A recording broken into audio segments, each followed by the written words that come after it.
NASCAR on Fox brings you live coverage of the Aaron's 499 at Talladega. Last week it was short track Saturday night. Today it is Super Speedway Sunday. Let's have a look at the Geico starting grid for today's race. The RCR cars ganged up in the final round of knockout qualifying. Brian Scott, first career pole. His teammate Paul Menard has his first Talladega front row start. A.J. Allmendinger, third best start of the year.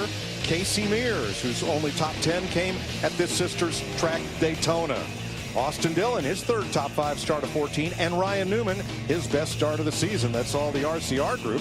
Then the Stewart Haas cars, Danica Patrick and Kevin Harvick, the 2010 winner, along with Kurt Busch, 3 times a runner-up at the plate race. The Ford of Carl Edwards snuck in there in the top 10. 6-time Talladega winner Jeff Gordon with Tony Stewart, who has a victory here. Back in row 7, Brad Keselowski, a double winner here, and Michael McDowell with a great time trial effort, 14. Eric Almirola and Joey Logano, who has 2 wins this season. Michael Annett and Brian Vickers. Annett with his career best start. Vickers has a win here. Rounding out the top 20, Kyle Busch, the 2008 winner, and 2-time Talladega titleist, Jimmie Johnson. Want to talk to last year's winner? Let's do it. David Reagan, it's DW. Got a copy there, my friend. Yeah, 10-4, DW. I got you. David, you won this race last year in dramatic fashion. Does that change the way you race today? Does that change your expectations for today? Well, it certainly gives our team some confidence. I don't think there's one particular strategy and one perfect strategy to win today's race, but you're going to have to adjust it all day long. Our KFC Go Cup team's done a nice job. Got a fast race car. We're going to have to pass some race cars today, but I feel like we got a good strategy, and we'll just try to adjust as needed all day. If we can have a little bit of luck, I think we've got a car that can win today's race for sure. David, you've won here nationwide, you've won here in Cup. And even at Daytona, what makes you so good on these restrictor plate races? Well, I've been fortunate to drive some good race cars. Our Ford Fusions have always been fast. The Roush Yates horsepower has always been good. And, you know, I guess just trying to make good decisions. Mark Martin told me one time to really think about what you're fixing to do and try to play it out in your mind. Sometimes the best move is no move at all. So, you know, I've been lucky too. So just a lot of different things, but very fortunate to have a fast front row motorsports Ford to race here today, and a great crowd here at Talladega Super Speedway. So it's going to be fun. Glad you guys are watching. All right, my friend, can the Davids, you got your teammate right there beside you, David Gilliland, can the Davids take down the Goliaths today again? Yeah, 10-4. You guys stay tuned in. It's going to be a heck of a show. We got a good race car. Got a good chance to double down for another victory. And whether it's me or that 38 car, it'd be cool to see us in victory lane again. All right, show us how you KFC. Yeah, that's right, 10-4. Thanks for checking in. Thank you to all the viewers for watching, and hold on tight. It's going to be a fun race. I like the train tracks on top of his helmet because we're going to have 2 fast freight trains lined up here in just a matter of a minute or so. Introducing Budweiser Speed Tweets, the new interactive game where fans compete for a chance to race go-karts with Kevin Harvick. Visit Budweiser.com/speedtweets to register and for official rules. Let's get down and get our late-breaking stories from pit road, beginning upper left. Chris Devoda. Well, Mike, normally a pole sitter would take pit stall number 1. Brian Scott is here in pit stall number 17. The reason? He has a teammate, Austin Dillon, right next door. Here, it's not necessarily about exiting first. It's about not getting off pit road alone. You don't want to be solo and lose the draft. Brian Scott says here, specifically at this racetrack, he feels like he has as good a shot as anyone. Matt Yoakum? Well, Chris Devoda, with so many different game plans and strategies for knockout qualifying, Ryan Newman, quote-unquote, took one for the team. He was the point man, the guy who led the RCR freight train, trying to help his teammates get a better spot on the grid. Now, this team has been stellar for much of the year, just not able to close out the deal. At best, finish a pair of 7s, but they really feel like they've gotten closer, and today could be the day that they score Newman's 2nd overall restrictor plate win. Steve Burns? Well, Matt, Joey Logano's first 5 Cup starts here, he had 4 top 10s. Not too bad, but his most recent 5 starts, goose egg in the top 10 column. You just heard David Ragan say sometimes the best move is no move. Well, Joey Logano says he's been very guilty of not being patient here in those recent races. He'll try to do a better job of that here today. Jeff Hammond. Well, Steve, believe it or not, it's been 22 races since the last time we had a caution-free race here at Talladega. In the meantime, there's been 32 crashes in those 22 races, and they've all involved 5 or more race cars. And because of that reason, we know there will probably be a big one. It's not a matter of if, it's a matter of when. And for the 9-car team, they are prepared. They've got fenders, quarter panels. They've got sawzalls to cut it off, hammers to beat on it, and they've also got the #1 tool as far as super speedway racing is concerned, Bear Bond, to be able to repair these cars. It's all about finishing this race, guys. Points is not dead yet, but today this can be very important for a lot of these teams. Mike? Thank you, Jeff. You hear them rumble by pit road out there on the tri-oval. One car stopped up near the wall. I believe that's Tony Stewart. Yeah, he has to go to the rear of the field. 1 to go. Let's take a look at the Ford EcoBoost track facts for today's race. Talladega is the longest oval and the steepest banking in NASCAR, 33 degrees. And David Ragan's Ford drove to victory here 1 year ago, the first win for Front Row Motorsports. He got a big assist from teammate David Gilliland for that victory. Lots of campers in the infield, lots of fans in the grandstand as we get ready to race on a perfect day. You know, we paid it forward this spring, battling through a lot of rain and rain out days, but today 80 degrees, barely a breeze, a lot of sun, no clouds. We'll go 188 laps to make up those 499 or 500 miles, 55 miles an hour down pit road, and they'll need Sunoco race fuel every 42 to 46 laps. And we got a lot of cars going to the rear. Yeah, you see Casey Kane right there in the 5, as well as Martin Truex Jr. in the 78. Their times were disallowed yesterday in qualifying there at the rear of the field. Michael Annett, as well as Michael Waltrip, they had some damage from qualifying. This is an impound race. These teams were not scheduled to work on these race cars there to the rear. We saw Tony Stewart, unapproved adjustment. Kyle Busch, he had damage from qualifying, but more than anything, an engine change after practice on Friday. Field is in the back straightaway. They're more than a mile away from us at the start-finish line. When Bill France built and designed this racetrack, he knew the seats in the tri-oval facing pit road would be an easy sell. And that is where the start-finish line would be if we were at Daytona. The seats down toward turn 1 at Daytona were a little bit of a harder sell. So Bill France Sr. said, let's put the start-finish line down there and make that valuable real estate in the grandstand, and boy, has it been a game changer. 1,250 feet from where the normal start-finish line be, all the way down here, and as we say, that changes everything. Yeah, there's a lot can happen in that short amount of real estate, and it has happened. Daytona and Talladega, the two restrictor plate tracks, where a plate underneath the induction limits the amount of air into the engine, limits horsepower, provides for these big packs to pull together and race like they do nowhere else. It's about as good as it's going to get, what we're going to see here today. And guess what? I'm looking for some frenemies. That's what I'm looking for. We'll be friends for a while. We'll be enemies for a while. But at the end, the green flag's in the air, and boogity, boogity, boogity. Let's go racing at 200 miles an hour, boys and girls.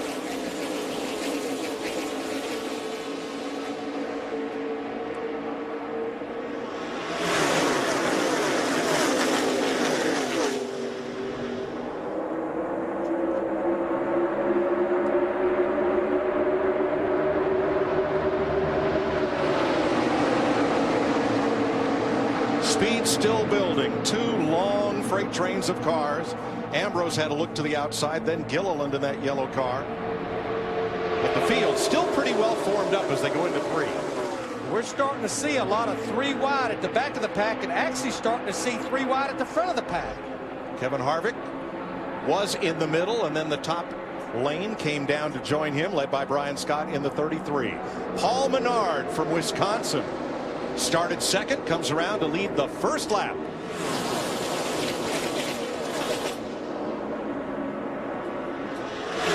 saw Ryan Newman in that 31 car get hung on the outside, but looks like he's gathered a few friends up there in that high line now. I'll be with you boys here in a second. I just got to get my breath. The first few laps to me are always so breathtaking. And I mean, look at this. And these cars are snaking around. And I know that the driver sometimes doesn't even have total control of the car. The turbulence, the air turbulence, the cars moving, buffing off of each other. The driver does everything he can to hold a steady line, but now we've got 3 full lanes with Joey Logano way up on the high side and that yellow and red Ford trying to overhaul Menard, who leads, and the middle lane is led by Brian Scott, who qualified on the pole, and that 33. Scott not eligible for Sprint Cup points. He's full-time in NASCAR's second tier, the Nationwide Series. Riding with Kevin Harvick there, he saw that outside line coming, and he's driving that 4 car. He jumped to the outside to get in front of that line. And Mike, you have to be gentle on the wheel. You can't snatch the wheel. You can't jerk the wheel. You got to be gentle with the wheel. Whoa, big move for Menard. He comes from bottom to top, rides the elevator up into the turn 3 banking to try to block the top lane. Now comes down, picks up the 4 of Kevin Harvick.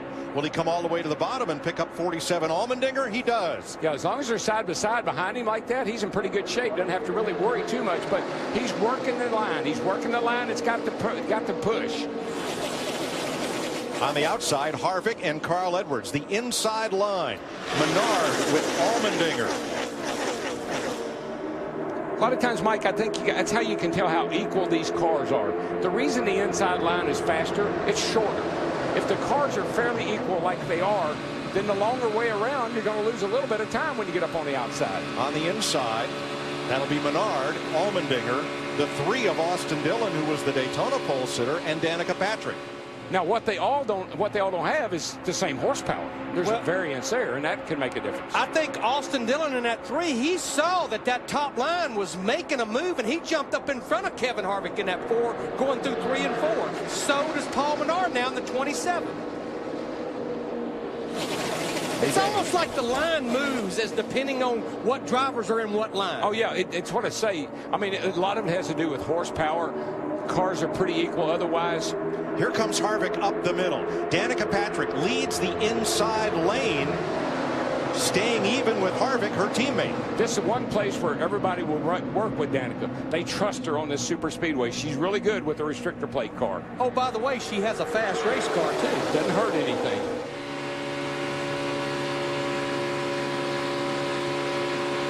Paul Menard out front, led 29 laps in the Daytona 500. Second most to Dale Earnhardt Jr., who led the most laps. Here she comes.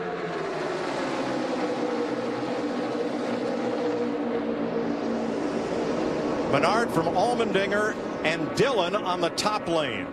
The last time car number 3 raced here in the Sprint Car Series, it was Dale Earnhardt driving to victory in the fall of 2000. I mean, we got 25 drivers right now running within a second of each other, 3 lanes wide. Jeff Gordon giving some help to Patrick on the inside. And it's still 3 full lanes of racing. Right at 200 miles an hour. Patrick to the lead, but Menard has that big high wide radius through turn 4 in the trial vote. But here she comes. Danica Patrick's going to lead a lap at Talladega. And I think the crowd loves the fact that she has led that lap. Well, there have been 3 women that have raced here. Janet Guthrie back in the 70s and Patty Moise in 1989, and now Danica. And the best finish by any of them have been by Janet Guthrie. She finished 32nd here once. Good chance that could change today. On the inside, Patrick, Jeff Gordon, Brad Keselowski, and Matt Kenseth. That's a potent group on the inside as you watch Danica Patrick at work. I bet her 1 million followers are lighting up Twitter right now. I know she's got to be enjoying this. I mean, the struggle she's had this year, and there have been many, to be able to lead this field around this big place. Quite a thrill. I know what it feels like. Gordon looked to the middle. Patrick came up to cover the spot. He's not going to let go of that lead without a fight. Danica's pretty savvy on these super speedways, Daytona and Talladega. She got a real sense of where the car needs to be, where the air is, how to side draft. She's the total package when it comes to restrictor plate racing. Now she comes down to pick up Keselowski. And Larry, this is what you talked about in pre-race. When there's nothing out your windshield but the racetrack, you can't drive into somebody else's trouble. And the spotter in your ear, and what she saw, and I'm sure her spotter told her, the inside line was moving, led by Brad Keselowski in that white number 2 car, and that's why she moved down to the bottom. Jeff Gordon comes down to pick up a little side draft off Patrick. Who'll lead this lap? Give it to Gordon. Gordon got it. With Carl Edwards in tow. Jeff Gordon leading after 9 green flag laps. Hold your breath. They're still 3 wide in Talladega.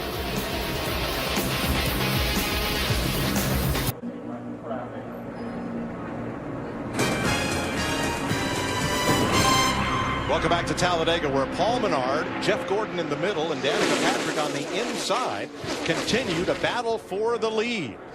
Everybody's picked their lane and is content to ride for just a little while. Every time Brad Keselowski in the white number 2 moves up, Patrick comes up to cover, and she retains the lead. This is the 3rd Sprint Cup race that she has led, all of them coming at Daytona and Talladega. There are your lap leaders. Let's go to her pit and Steve Burns. And Mike, listening to Danica Patrick, although she is the leader and looking at a lot of real estate out her windshield, she's looking in her rearview mirror too. She just told her spotter, Brandon Benish, I know who's dropping back to get ready to take a run at me. I can tell it.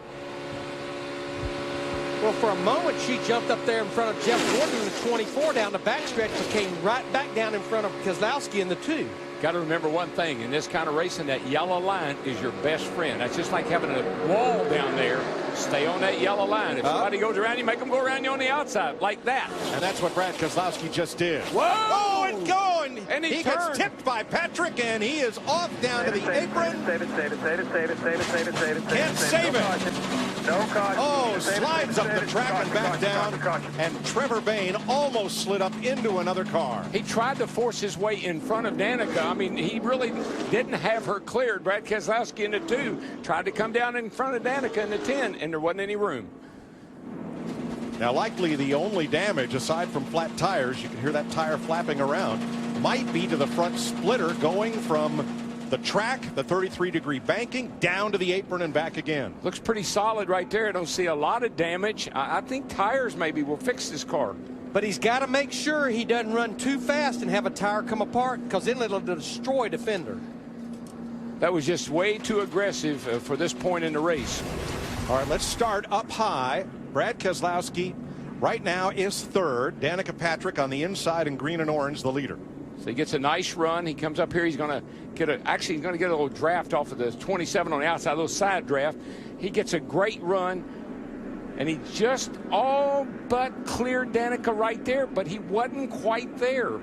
This is not one of those tracks where you let off to get in the corner. How about this save, Darrell? Unbelievable. Unbelievable.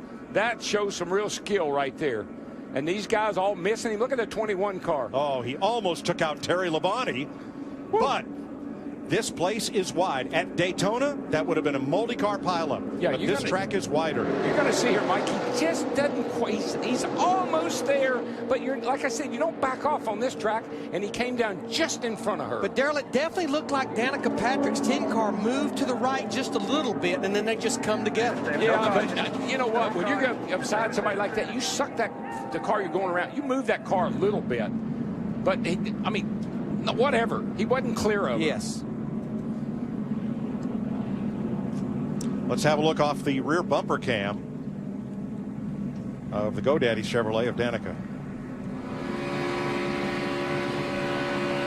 2 into the middle, 20 still with you. Outside, 3 wide bottom, 3 bottom, 2011 5 with.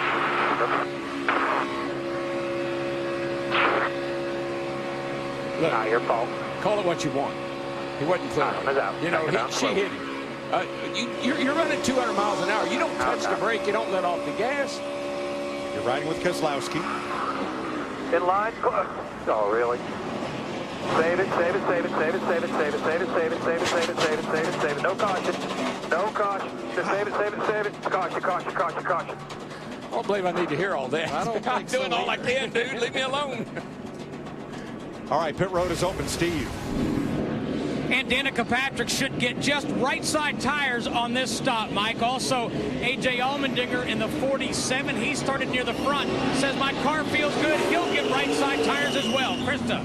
Steve, that's the plan for the 24 of Jeff Gordon. 2 right side tires for the 24 machine. Matt? And Paul Menard, the game plan, right side tires only. Meanwhile, his teammate Ryan Newman stayed out to lead a lap.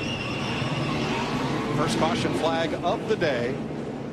We're 15 laps in at Talladega, and high marks to Daytona 500 winner Trevor Bayne and 2-time Cup champion Terry Labonte for keeping that from becoming a multi-car pileup in turn number 1. Look at Bayne's number 21 thread the needle.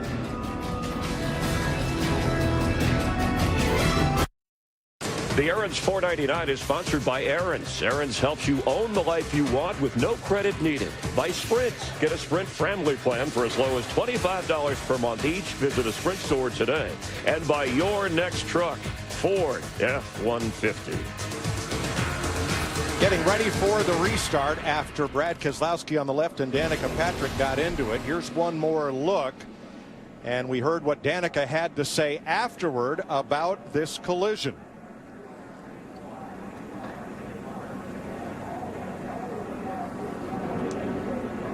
I was looking in my mirror. I was trying to slot in between the 2 and the 24. It's all good. It's all good. He cut down pretty fast there. It's all good. It's all right. 2 cars trying to fit in one spot. Yeah, I think so. Remember, we're going 200 miles an hour heading off into that corner. If I had to call that in, I'd call it unavoidable contact. That's what I'd call it. We'll go green at lap 17. Paul Menard out front, and Brad Keselowski said he had no water pressure. So back to pit road for Keselowski and the deuce.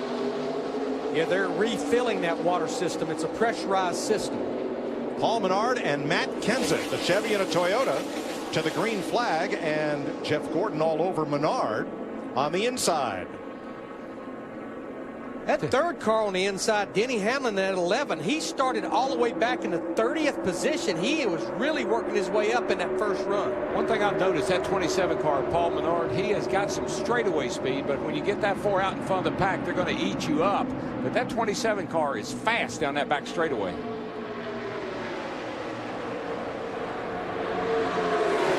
Double file into turn 3 for the first 14 cars. Then the triple header from there on back. When you look at the Toyota drivers like Matt Kenseth in that 20 on the outside up there, and I talked about Denny Hamlin in the 11, we're almost seeing a replay of what we've seen a lot at the restrictor plate races. They don't have a lot of speed as far as qualifying, but they have good race cars. Oh, it always makes me wonder if they come with a little bit of a package where they have some downforce on the cars. They're not going to be fast by themselves, but they're going to be really, really good in the race. Matt Kenseth running third among the biggest movers. Remember, Casey Kane started in the back. He's picked up 30 spots. Brad Keselowski still on pit road with the hood up as Paul Menard leads them around. Matt Yoakum. Mike, you heard that Brad Keselowski asked Paul Wolfe, his crew chief, is the radiator gone because the temperature was climbing? They raised the hood. They noticed the overflow line to the radiator's been cut. They're going to have to replace that. Menard brings them back into the tri-oval. Hugging the yellow line with Gordon in the middle lane as now we're 3 wide once again. And Matt Kenseth to the high side with Danica. Well, we know that 20-car Matt Kenseth, that has been one of the best restrictor plate cars the last couple of years. Ever since Matt got in that car, doesn't surprise me to see him shoot out into the lead here. The last 2 years in a row, Matt Kenseth has led the most laps in this race. And he and his crew chief, Jason Ratcliffe, they had a little different strategy on that last caution. Every driver came to pit road, either did 2 tires or 4 tires. They did fuel only. That's one reason they were able to pick up a lot of spots on pit road. Now it's the 2 outside lanes that seem to have the speed. Carl Edwards in the 99 was leading the inside lane, and now a car drops down in front of him on the bottom. That's Denny Hamlin in the number 11 Toyota. I think the lane that's the fastest is the one that the 27 and the 10 are in, because they've got 2 really, really fast cars.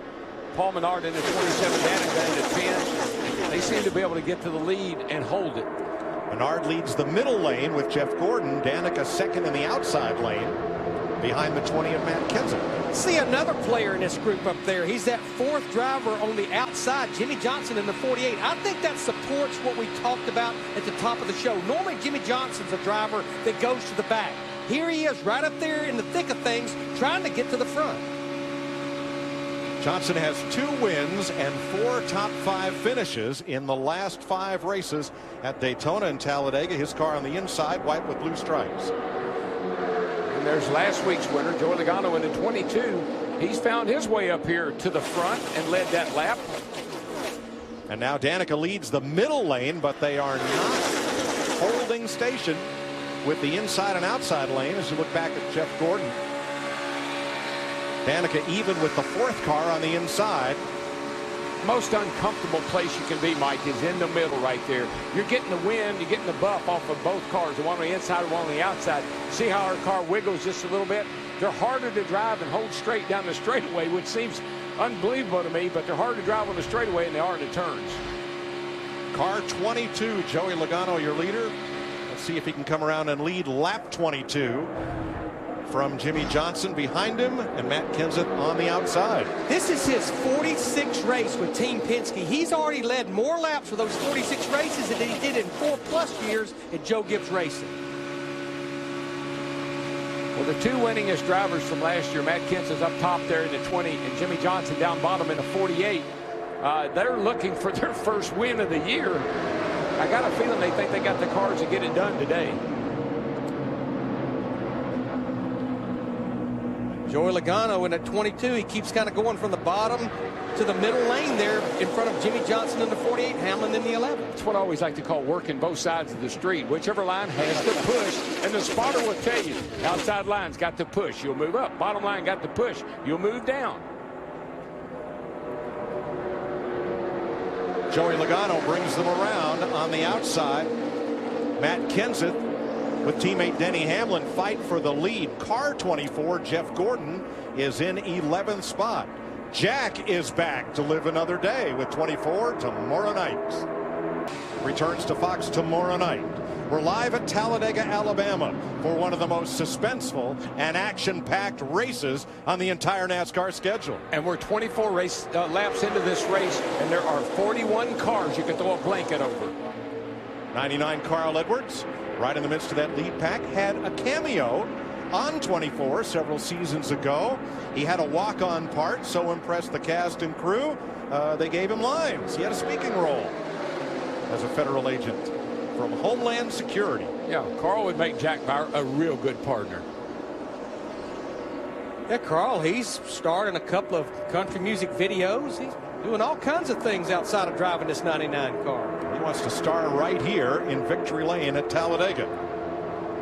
I like Carl here today, and I'll tell you why. I just watched him all through practice and qualifying. He's been the contrarian. He was only Ford that made it into the top 12. He's the guy that's kind of been hanging around with all these Chevrolets and Fords or Toyotas all weekend. A guy that might have a shot here, boys.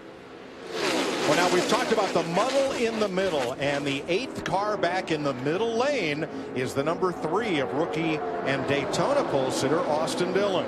Krista?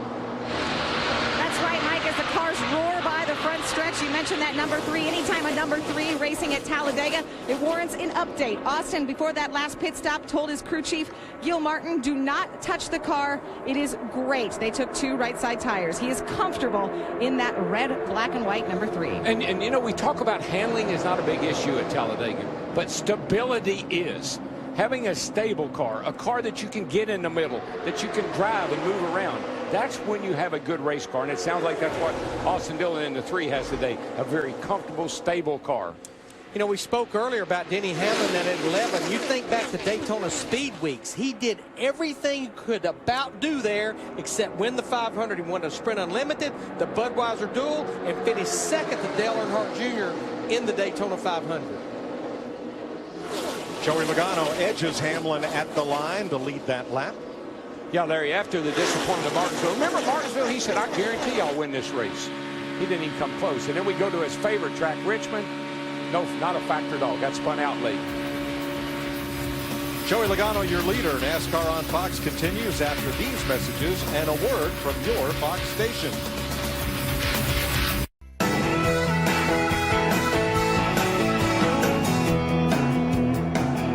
Spring in Talladega. A lot of NASCAR's newer dads have their kids with them for the spring race here today as Jimmie Johnson has a look on Joey Logano. Joey's former teammate, Denny Hamlin, leading the middle lane. Danica Patrick was at the front of the outside lane, but went quite a ways backwards. Yeah, she's fallen to the back of the pack now, but she's back there. I don't know if she did on purpose or not. Jimmy, Matt Kenseth is back there, and a couple other pretty good race cars. Look like they fell to the back on purpose. She's alongside Dale Earnhardt Jr. back at 28th place. Teammate Kurt Busch in the 41's back there. There are a lot of cars right at the rear of the field right now. Pretty good pieces back here. Maybe they're just hanging out. Darrell, what's it feel like in the banking here? Oh, man, it look, you see that camera angle? I mean, that sinks you down into the seat. It literally makes the helmet come down on your head. Makes your seatbelts actually get loose. That's why you're always pulling on them, because in the banking, you're sinking down in the seat right there, and it can actually loosen your belts up. So a lot of downforce, G-force into the turns. And it happens quickly. You're on the straightaway with a little banking and then up into the 33-degree banking.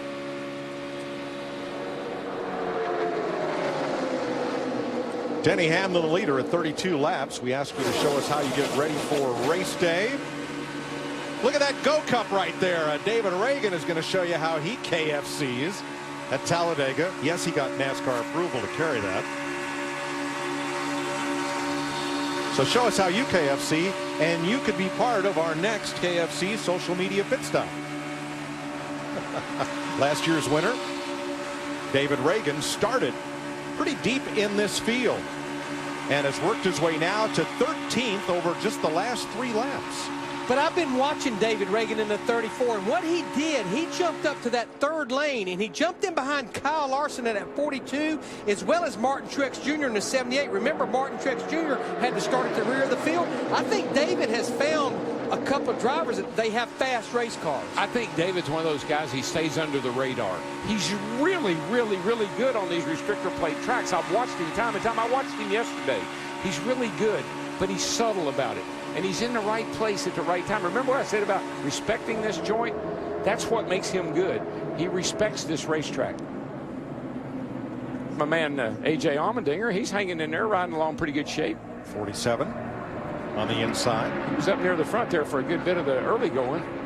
Darrell, I love what David Reagan told you, though. No move may be the right move. Exactly. But see, he understands that. And not only does he say those things, he does those things. A lot of these guys talk about how to run this place, and they know what they're talking about, but they don't do it. New leader, Carl Edwards out front of Joey Logano and Denny Hamlin. They're about to overhaul the one of Jamie McMurray, whose car was pretty well damaged in that accident back at lap 14. And really disturbed aerodynamically. Also, Brad Keselowski is back on the track. They replaced that line to the radiator, but he lost 6 laps in the process. Krista. Mike, you were talking about last year's winner of this race, the number 34 in the KFC car, David Reagan. His biggest fan is his wife, Jacqueline, atop the pit box. Jacqueline +1. Jacqueline is 34 weeks pregnant. I talked to her this morning. She said this will be her last race she will travel to. She said there was no way I was going to miss this one. I explained to my doctor, my husband is a defending winner. He has the longest active streak of any driver of top 10 finishes at Talladega. That's just how unpredictable this place is. That 4 straight top 10s is the longest active streak. And Mike, when you talk to him, it's his demeanor. He's a calm, cool guy, and he's very methodical about what he does. And I'm telling you, that's what makes him good. Well, he's back in 17th, which makes him 9th in this 2-car train in the lane that he's in. Another driver we always take notice when we're at Daytona or Talladega is Trevor Bayne in that 21, the 4th car on the inside. Remember how close he came to being involved in that first wreck down there with Brad Keselowski in turn 1 and 2. A lot of movement at the front of the field, Larry, but the car that's been there the whole time has really been that 24 car. He's been right there the whole time, kind of lurking around the front, which shows me he's got a pretty good race car. Now, we mentioned Danica Patrick, who led laps here, dropping back to 19th. She's led 6 laps. And why now is she back in mid-pack, Steve? Well, Mike, very simply, her water pressure light came on her gauge panel, and she just dropped back to get out of traffic and to try to cool it down, really. But, again, water pressure light. Running right behind the pole sitter, Brian Scott, in a Richard Childress racing car, entered by Little Joe Falk. A lot of traffic. 3 lanes wide, 200 miles an hour, and only 3 laps of this race have been led by drivers who have been to victory lane here.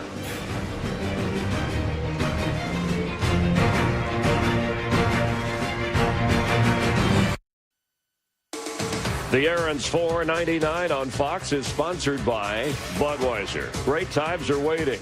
Grab some buds. 41 complete. Jimmy Johnson just led his first lap of the day. So let's get a closer look at today's race with sprint.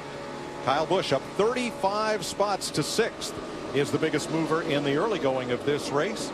The new Sprint family plan allows up to 10 friends and family to get unlimited talk, text, and a gig of data for as little as $25 a month. Visit sprint.com/speed, where it's pronounced Gordon. Here it's Jeff Gordon in the 24. Let me tell you what I've been pronouncing or watching. It's become pronounced to me is going into turn 3. These guys are really getting bottlenecked up over there. They're going in there 3 wide, real high, one on the bottom, one in the middle, getting a little wide going on as they get off into turn 3 over there, making me a little bit nervous. But each time that happens, it seems Joey Logano pops out of the corner with the lead in his Penske Ford number 22. And Logano brings them around on the inside in front of Denny Hamlin, Kyle Busch, and Martin Truex Jr. Which of these lanes is the best lane? Let's get today's Subway Fresh take from Fox commentator and today driver of the number 66, Michael Waltrip. Yeah, keep monitoring that, spotter. Let me know what you're seeing up there. So when it's time to go, I'll know what to expect. I can see them pretty good. Now, I agree, the bottom was the best right now. So just keep watching so nothing surprises when we get up there. Got it, bud. Set 4. And guys, what he's talking about, Michael's telling his spotter, which is up here on top of the grandstands, and watching the 66 car as he goes around. But during the meantime, he is not only just watching Michael, he's watching other competitors to try to figure out who Michael can get hooked up with to make that run to the front. And you'll notice one other thing. We talk about how big Talladega is. All of these spotters up here today are using binoculars so they can see them when they're way over on the back straightaway. Because remember, this is a game of inches. You make a bad call here, you can start one of those big ones. And a lot of people would be pretty upset if you didn't pay real particular attention about trying to slide a guy in by an inch.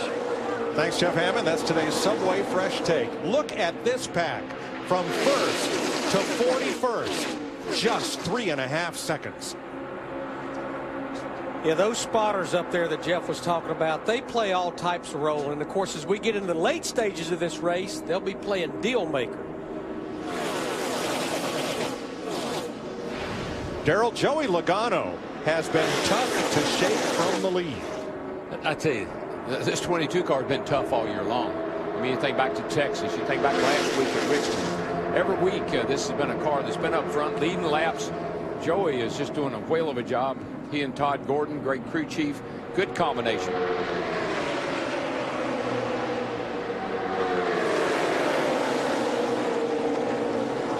Let's go back to 9th place. That's Kevin Harvick in the number 4. Last year's winner David Reagan alongside. Harvick's had no trouble staying up among the leaders today. Matt? Mike, you may see that 4-car dip out to try to get a little more air in to cool the water temperature on that first 15 laps of the race. In that Ford machine for Harvick was pegged. There was no debris on the grill. Listening to several different of the Hendrick cars, they have that same concern, all running warm, especially Tony Stewart. Mike? Well, it's an 80-degree day here. Yeah, it's warm, it's hot, and Larry, what makes cars go fast? Well, they put that radiator opening, the opening that sends air in there to cool the radiator, just as small as you possibly can, because the more tape you put on this nose, the faster it's going to run on these long straightaways here. I did see in the garage area, and this is the warmest day, teams were getting pretty aggressive with tape on the nose.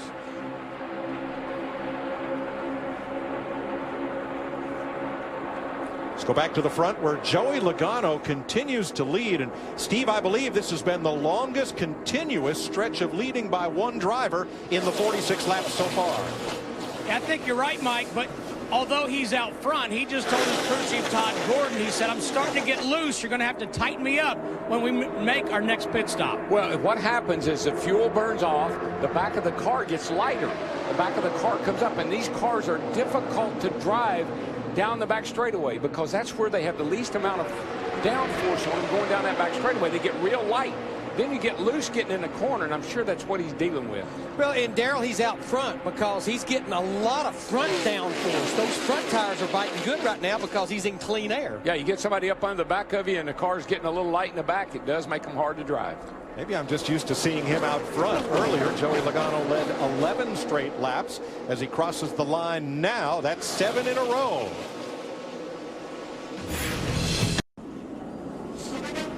Pace car picks up the field. Caution for debris between the start-finish line and turn number 1. Second caution of the day comes out at lap 50.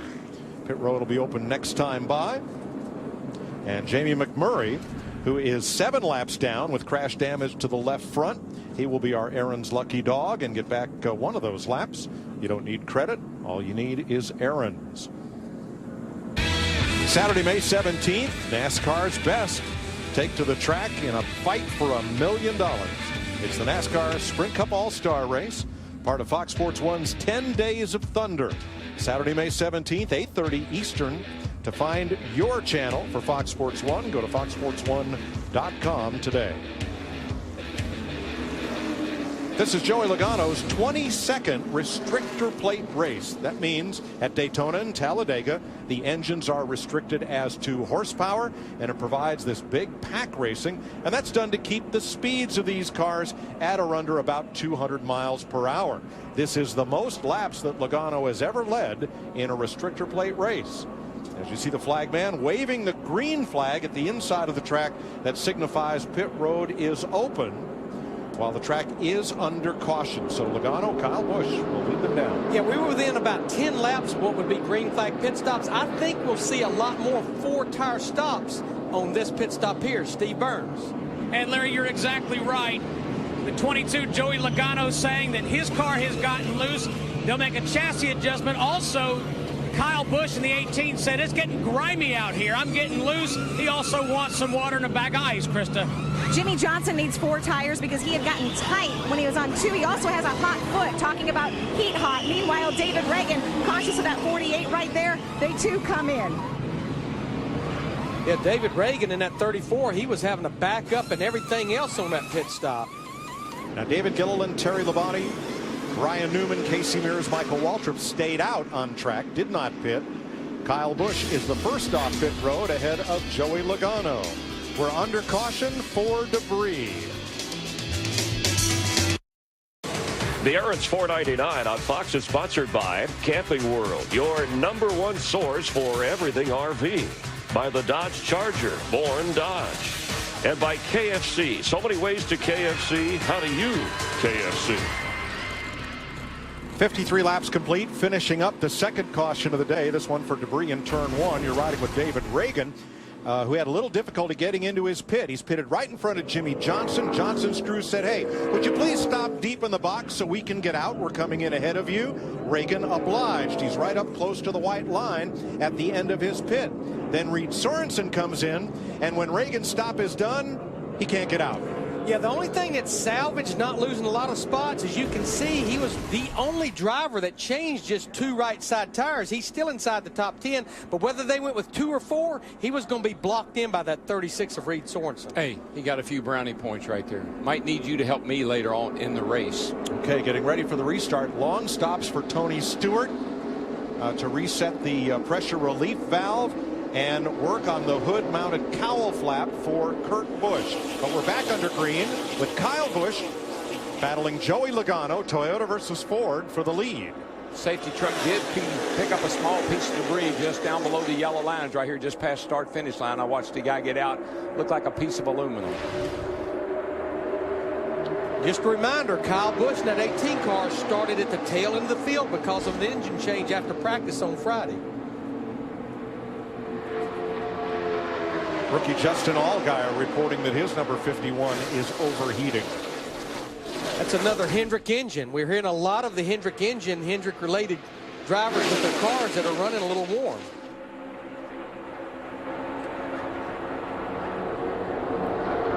Once again, Joey Logano pulls out front. That's impressive. Boy, it really is, and he's almost unchallenged. I mean, he did it and just did it with ease.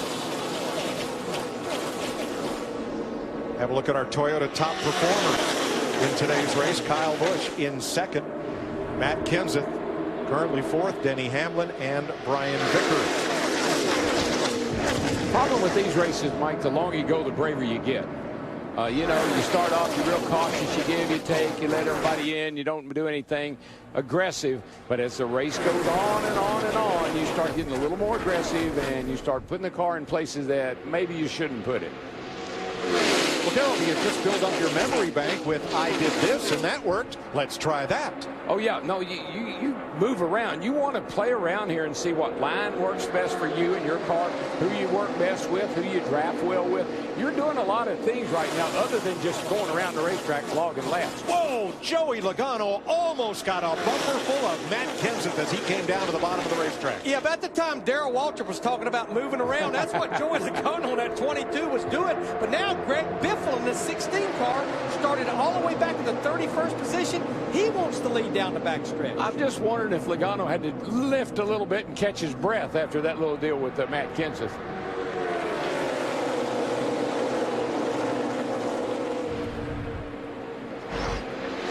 So Greg Biffle out front, trying to join the list of leaders here at Talladega.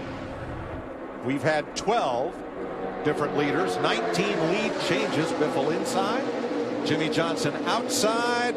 Biff leads that lap. You know, one thing I asked Brad Keselowski in our interview yesterday about the change in the Ford, the nose change that they got in the offseason, he said it definitely was an improvement in the car. Side by side for the lead. Meanwhile, Jeff Gordon has dropped back to 14th place. Like David Reagan, he had a bit of an issue on his pit stop.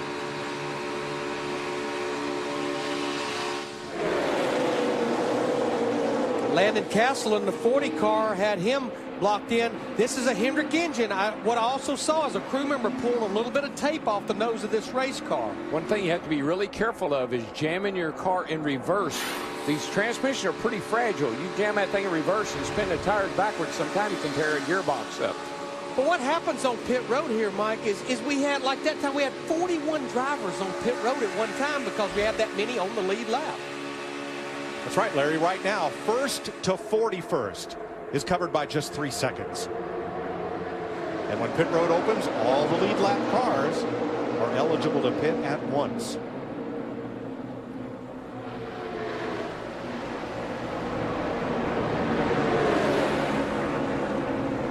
Biffle the 16, Johnson the 48.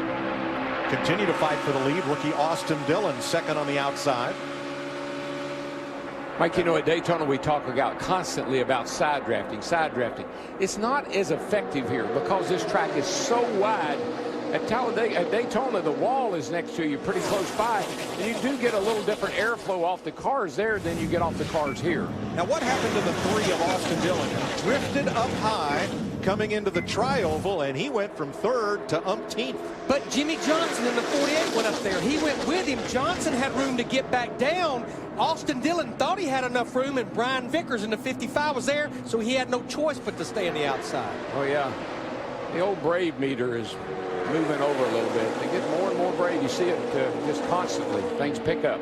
So that's Dillon up high, leading the high line in the number 3.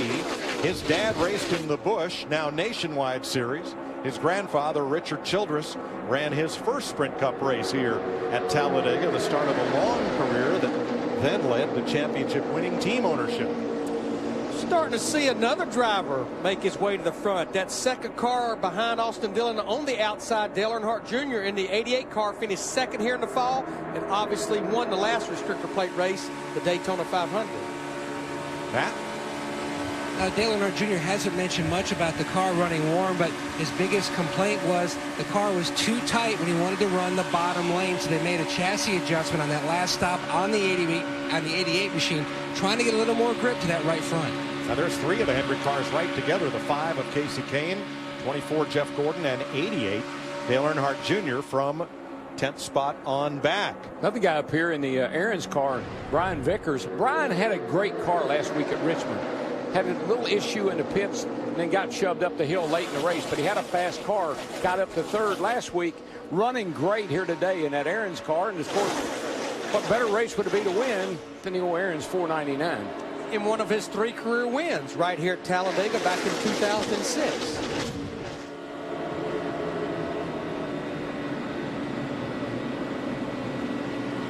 61 laps in, first to 41st, covered by just 3 seconds as Greg Biffle's 4. The Aaron's 499 on Fox is sponsored by Toyota. Let's go places. By the new Samsung Galaxy S5. The next big thing is here. And by Geico. 15 minutes could save you 15% or more on car insurance. 65 laps complete. Greg Biffle, the race's 13th different leader at Talladega. This week, Major League Baseball on Fox Sports 1 back with a doubleheader. Buster Posey leads the Giants in to renew their rivalry with the Dodgers. Then the Indians take on the Rays. Action starts Saturday, 3:30 Eastern on Fox Sports 1 and streaming live on Fox Sports Go. To find your channel, go to foxsports1.com. You know, Mike, we were just talking about, is it comfortable or do you want to be at the back? How can that be comfortable? Oh, no. That gives tire testing a whole new meaning. Yes, right it does. Yes, it does. I'm not sure about that one. But riding around at the back as we were watching the race, riding around at the back, if you're not comfortable getting up in there and mixing it up, your car's not exactly like you want it to be, it looks to me like you can fall pretty far to the rear all the way with the, almost a straggler and catch back up. So if you don't really like being up in that 3-wide stuff, ride around the back and enjoy the race. Yeah, if this field ever got single file, that might be difficult to do. That would be harder. You're right, because right now 3-wide, nobody's going anywhere.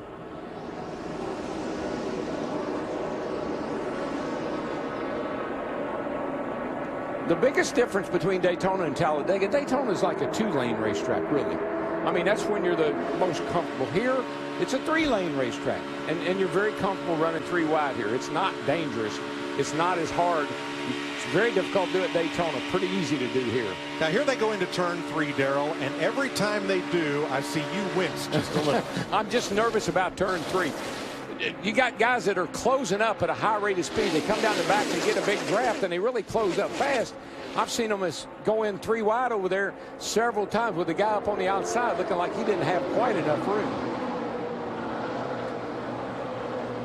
Now, one of the drivers who has dropped out back to run with that tail end Charlie pack, still within 3 seconds of the lead, is the 99 of Carl Edwards. Why, Steve?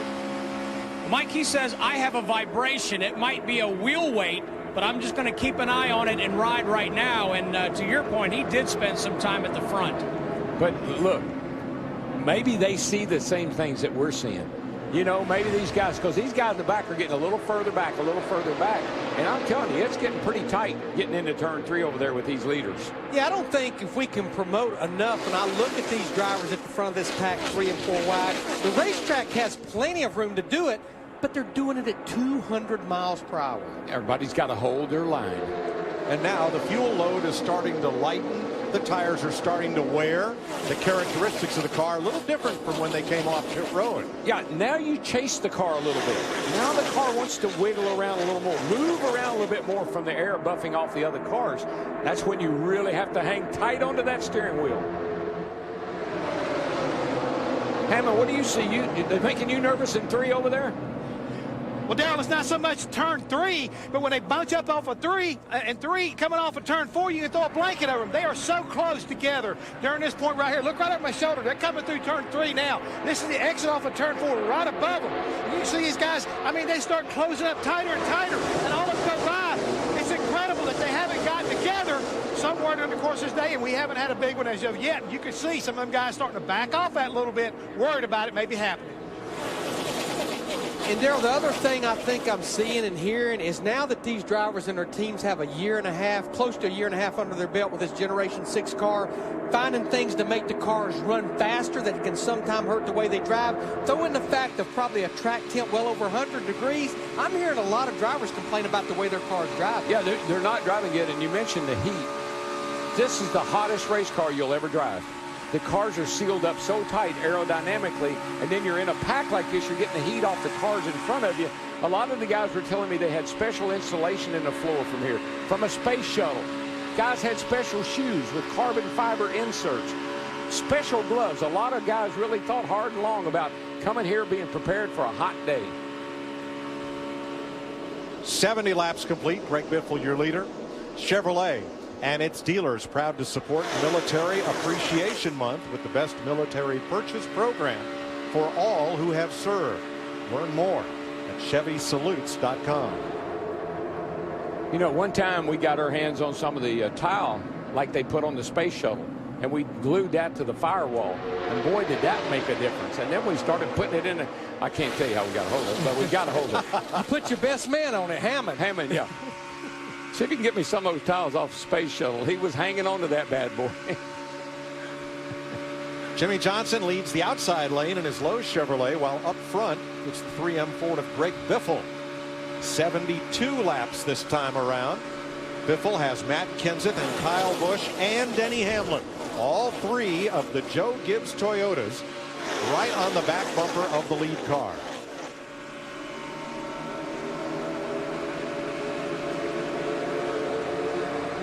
We're about a mile away from turn 3, and so are the spotters high above the tri-oval. Eyes in the skies for those 200-mile-per-hour drivers.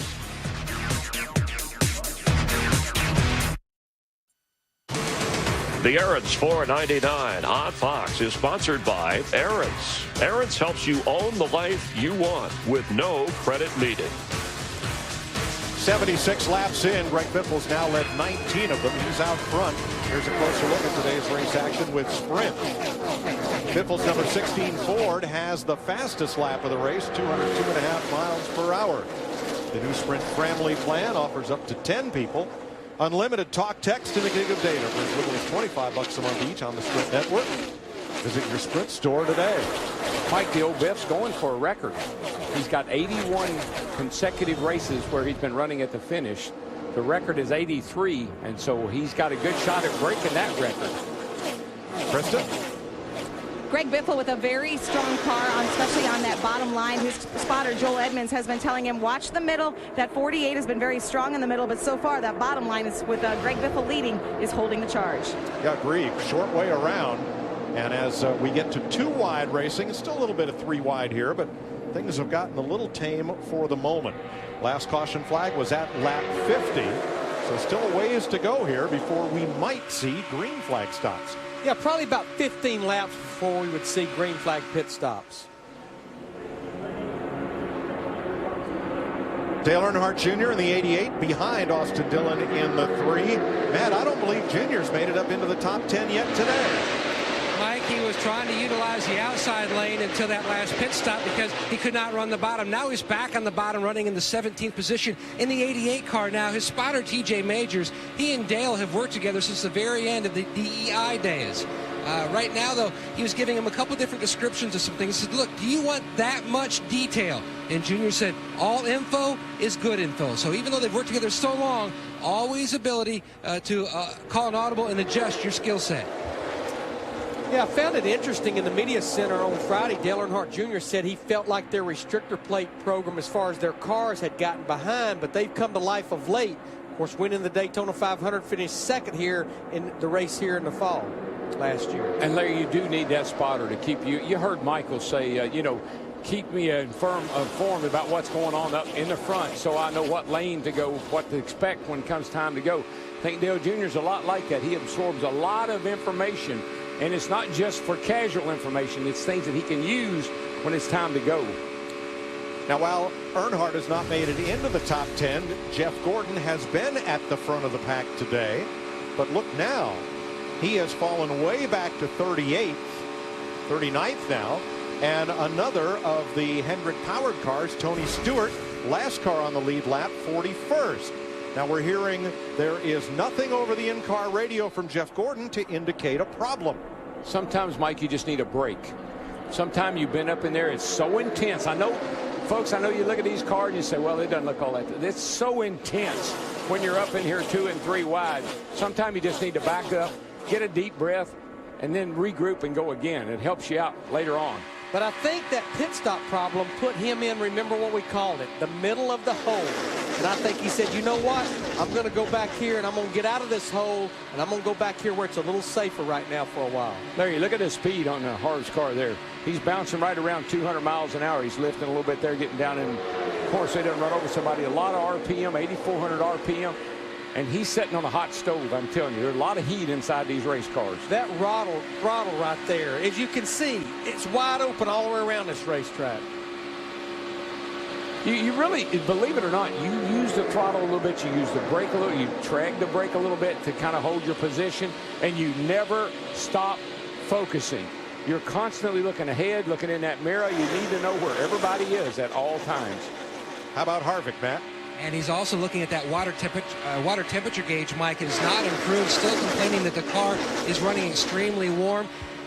They're trying to get that car as cool as possible. His teammate and the owner of Stewart-Haas Racing, Tony Stewart, you can see him dipping out, trying to get as much clean track as front of him, trying to cool down his race car. His crew chief, Chad Johnson, said if it doesn't come down much more, we may have to look at hooking it up to the cool down unit. Problems on the 14. Larry, it almost sounds like they got a radiator issue. Like they've come here with a radiator that maybe doesn't have a lot of airflow. Remember on the pit stop, they reset the water pressure relief valve on that number 14. But the pattern I'm seeing, I know Darrell and I were talking earlier about front end tape. I'm hearing it's mainly drivers with Hendrick engine packages. Even Justin Allgaier in the 51 was complaining about overheating a little bit. First 23 cars trying to pull just a little bit on the rest of the field will continue after these messages and a word from your local station. 86 laps complete in the Aaron's 499 at Talladega. The three Joe Gibbs Toyotas have made no advance on Greg Biffle's Ford that continues to lead. We asked you to show us how you get ready for race day. Let's take a KFC social media pit stop and get a look at how do you KFC. Oh, it's Happy Star Wars today. How about you? It's May 4th. May the 4th be with you. Hey, now.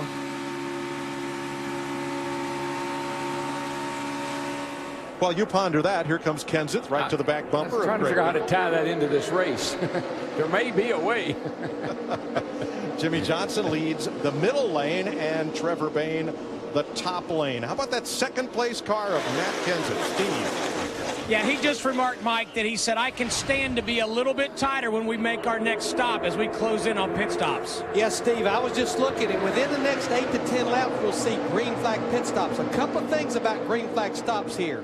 For the first time, they would be making one today, and they're trying to go from 200 miles per hour down to 55 miles per hour. And if their crew chief has in mind of maybe just changing 2 right side tires, you can't slide those tires. We saw Marcus Ambrose do it in practice the other day, and the tire blew out, killed the fender, had to go to a backup car. Yeah, only the world's greatest drivers can come off turn 4 down there at 200 miles an hour and roll the car up to 55 miles an hour and not slide the tires.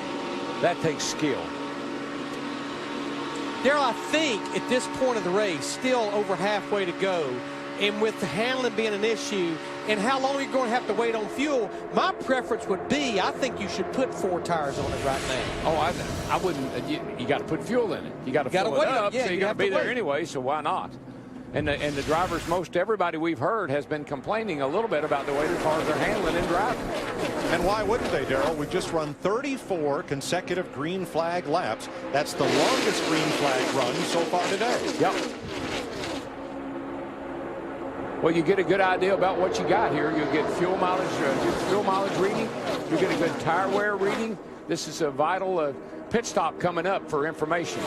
And unlike any other racetrack we go to where you'd love to come to pit road by yourself to not hit any distractions, The way the draft works, you need friends to come to pit road where you can leave with them.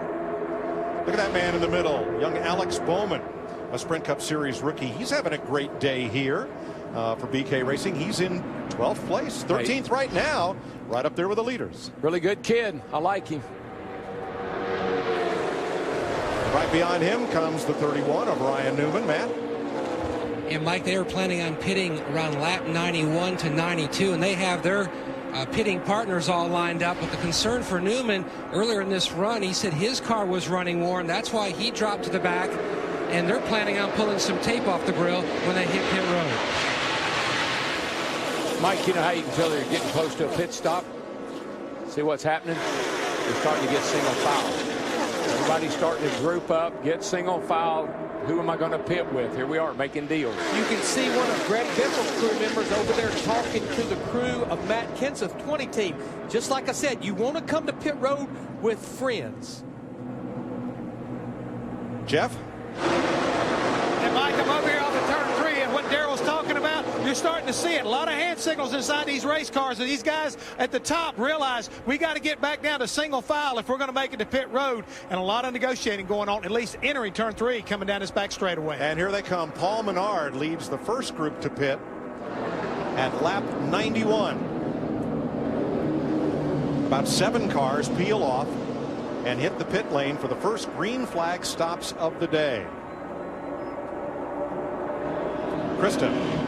Gil Martin calling his driver Austin Dillon into his pit stall. This was the plan all along, pitting around lap 90, 91 for these RCR cars. It's 4 tires for the 3. Matt? The 27 of Menard is in. The team going to make a 4-tire change on this stop. And you can see the crew member, the carrier, go ahead and put the wrench in the back window. Going to make a chassis adjustment so he can feel a little more comfortable running on the bottom.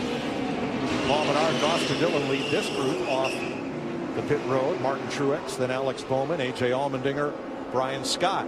Next time by, only one taker, and that's a very dangerous game to pit by yourself. And it's the Doge car machine for Josh Wise.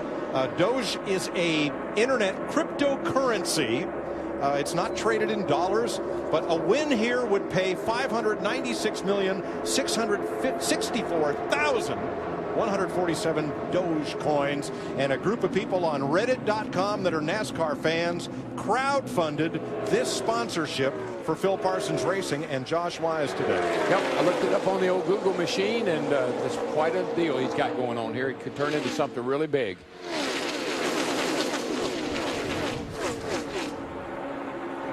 So Wise completes his stop.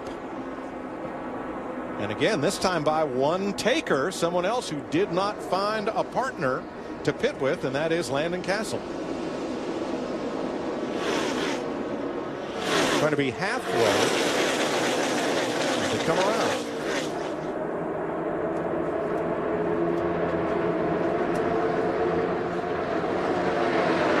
Yeah, Mike, we're going to be borderline in this being basically about a 1 to 2 stop race from this set of green flag pit stops here. What do you think, Larry? They're pushing this as far as they can right now? Well, I would think if they can get up there around lap, maybe say 96 or 97, then you may be thinking about a one-stop race. I think that's what some of these guys are thinking right now. About a dozen of them coming to pit road this time, led by Kurt Busch. Marcus Ambrose is in that group. So is Casey Kane, Danica Patrick, and more. Steve. And Danica, like many of the other drivers, Mike, saying that her car has gotten loose. We expect just 2 tires on that number 10 car of Danica Patrick. Matt. And Dale Earnhardt Jr. pulls to a stop in his box. Easy in, not to slide the tire. The game plan, right side tires on the 88 machine, as well as the 5 of Casey Kane going on the crew chief as soon as he can see. There he goes. The water's come back into the overflow. He's away. Yeah, we saw steam coming out of the right corner of Danica's car. A lot of that car's running a little bit warm. Big pack of cars, most all the leaders coming now, more than a dozen of them, led by Greg Biffle and Matt Kenseth. Into the pit, Steve. And Mike, remember, he said I could stand to be a little bit tighter. They told him to stop a little bit short in his box so he could have a better exit. It's going to be 4 tires for Matt Kenseth. Krista. Greg Biffle, who's leading this race, bringing his car in. The call from Matt Pusha for his driver, Greg Biffle, for 4 tires. Jimmy Johnson also in for 4. The 31 of Ryan Newman is in. They're topping him off with fuel. Kevin Harvick is in as well. Right side tires.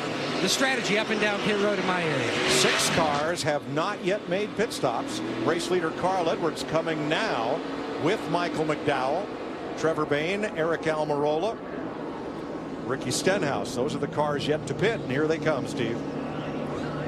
And Mike, remember, Carl Edwards has been riding it out because he'd had a vibration. He thought he had a wheel weight come off.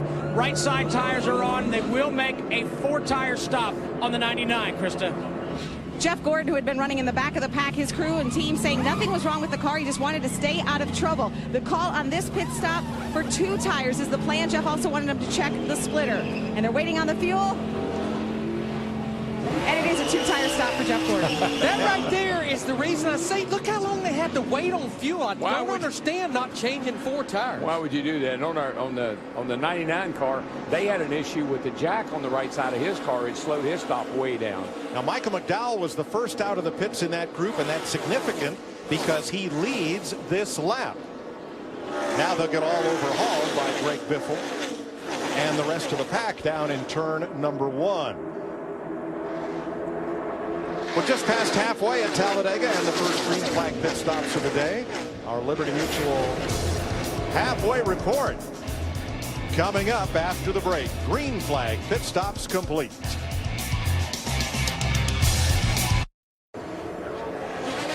NASCAR on Fox live from Talladega. We appreciate you watching, and time for the Liberty Mutual mid-race report. And Greg Biffle, your leader, not only at the halfway point, but at this moment he has led the most laps so far, followed by the Joe Gibbs Racing team of Matt Kenseth, Kyle Busch, and Denny Hamlin, on a pace to race past the total number of lead changes for all of last year. There were 30 last year, already 25 lead changes today.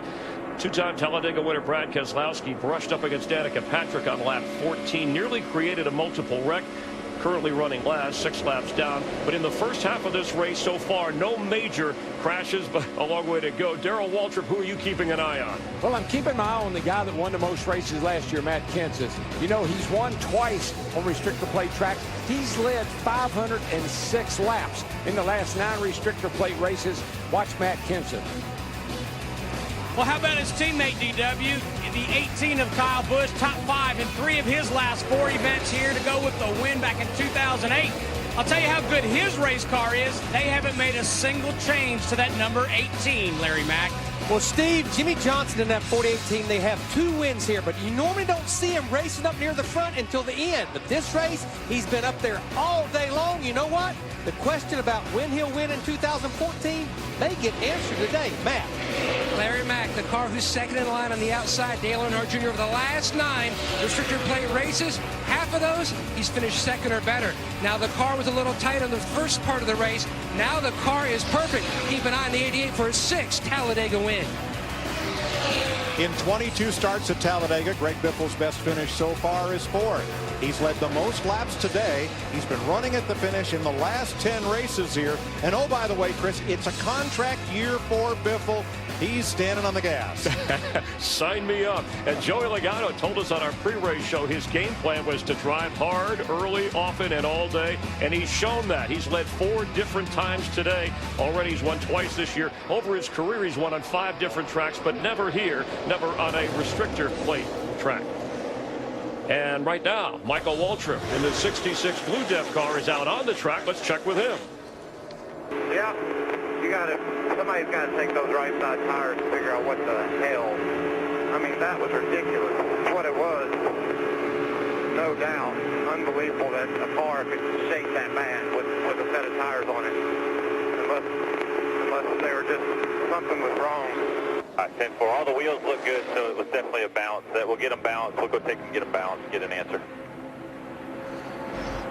All right, hang in there, Michael. Currently running 38th, but on the lead lap. And he has won here before, finished 4th in this race a year ago. This has been your Liberty Mutual mid-race report with Greg Biffle holding off Matt Kenseth, Kyle Busch, and Denny Hamlin. We're glad you're watching NASCAR on Fox from Talladega. The Aaron's $4.99 on Fox is sponsored by Chevrolet. Find new roads. By McDonald's. I'm loving it. And by Academy Sports and Outdoors. Right stuff, low price, every day. For the third time today, the caution flag waves with 82 laps to go, and here's why. These cars raise such a wall of wind that they've damaged the caution line of the back straightaway, so they're fixing that. Caution is out. Jamie McMurray is the lucky dog. You don't need credit. All you need is Aaron's. He gets another of his laps back. Pit road's open, Steve. Mike, just listening to Matt Kenseth, he says he likes the balance on his race car. Quick chassis adjustment for him. Joey Logano, fuel only, Krista. Greg Biffle just a little bit tight. He gets a water in the call because they're in their window. Is fuel only for the 16, Matt. Fuel only for the 88 of Dale Earnhardt Jr. Now they are going to make a chassis adjustment. Oh, close call with a 26 machine as Jr. got ready to lead. A chassis adjustment to try to tighten him up through the trioval. Yeah, you can see right here, almost everybody went with fuel only. Very few tire changing just after those green flag stops. Absolutely puts them in a one-stop race from here. 7 drivers chose not to pit, and a little quick handiwork there will repair the caution light problem on the backstretch. Working the third caution of the day at Talladega, 4 drivers who did not pit on this caution yet lead the race. Casey Mears, Michael Annett, Ryan Newman, and Michael Waltrip. Mears picks up a point for leading laps, and it looks like now all 4 of them will pit and hand the lead to Dale Earnhardt Jr. Today, Jimmy Johnson's Lowe's Chevy has a special Valspar Reserve look. Earlier this week, the 48 crew put down their wrenches and picked up their brushes to help out a Charlotte area boys and girls club. They added a fresh coat of Valspar Reserve paint to the club's game room in Lowe's signature blue, complete with Team 48 decals.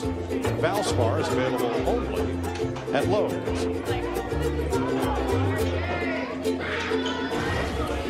Getting ready to go back to green at Talladega, the Boys and Girls Clubs of America, a Fox Sports supports partner, and we're proud to support the work they do, helping young people reach their full potential every day. Visit foxsportsupports.com for more info. As we complete this caution period, let's take a look at the Camping World Truck Series. Top 10 points update. Timothy Peters and Johnny Sauter tied at the top. Defending champ Matt Crafton in third. Ryan Blaney and Ron Hornaday Jr. the top 5. Ben Kennedy. And there's the rest of your top 10. Yeah, you see they'll be out there at Kansas with us next weekend. Now, our NASCAR on Fox crew is a hardy lot. They were in here at 5 o'clock this morning. Was crew call to get ready for this race. And they're kind of like the Postal Service. Neither rain nor snow nor dead of night will keep these men from bringing you the great pictures today. Now, usually that backstretch camera is manned by Turtle, Terry Ford. He missed his first race in, I think, the 14 years of NASCAR on Fox yesterday for a great reason. His son Chance graduated magna cum laude at the University of Southern Indiana yesterday. Congratulations. When we restart, there will be 41 of the 43 cars on the lead lap around this D-shaped speedway. All 43 starters still running. Keselowski 6 laps down. Jamie McMurray 5 laps behind. And the Pied Piper, Dale Earnhardt Jr., is going to lead them around to green. Yeah, I just wondered if you knew why everyone was standing right now. I think they must have got tired of sitting, and they decided they'd stand up and help old Dale Jr. come back to the green. Look at him waving, cheering. Well, at Daytona in February, he didn't lead until 69 laps to go, and then he led 54 of the last 70 laps in winning the Daytona 500. Well, he has 5 wins here, but he has not won since 2004. Oh, by the way, that was the year he won his first Daytona 500. Well, he's getting a little too far out right there. He got a nice run off turn 2, but here come the hounds. Look out, Junior. Duck. Now look at that high side. Oh, Joey Logano pokes out in front of Matt Kenseth and Greg Biffle. Kenseth and Biffle, the 20 and the 16, were longtime teammates at Roush Fenway Racing. They're They're best friends. Their wives are best friends. They airplane pool together to races, and they know each other's driving styles. They are very comfortable with each other. And the last time the 20 and the 16 were teammates, they led nearly 50% of the laps on these plate tracks. Junior got it. But to get back to the lead, they're going to have to get past Joey Logano and Dale Earnhardt Jr. He led that lap by 6 1,000ths. I was going to say, if we weren't looking at the line, it'd be hard to tell. How much more do you need? That's the way the finish will be, boys. She'll be about that much at the end. And to our point in the pre-race, there's a good chance whoever's leading in the middle of the tri-oval may not be leading when we get to that checkered flag at that start-finish line.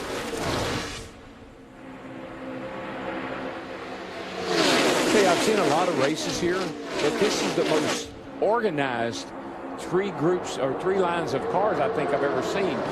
Just kind of all come together. You know, everybody's got their line and they're sticking to it.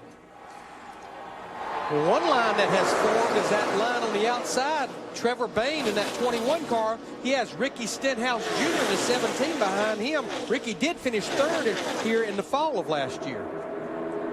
And behind him, the 33 of Brian Scott, the pole sitter for this race, and Daytona pole sitter Austin Dillon in the 3. Then Paul Menard right behind Dillon. They are teammates. Menard started outside pole.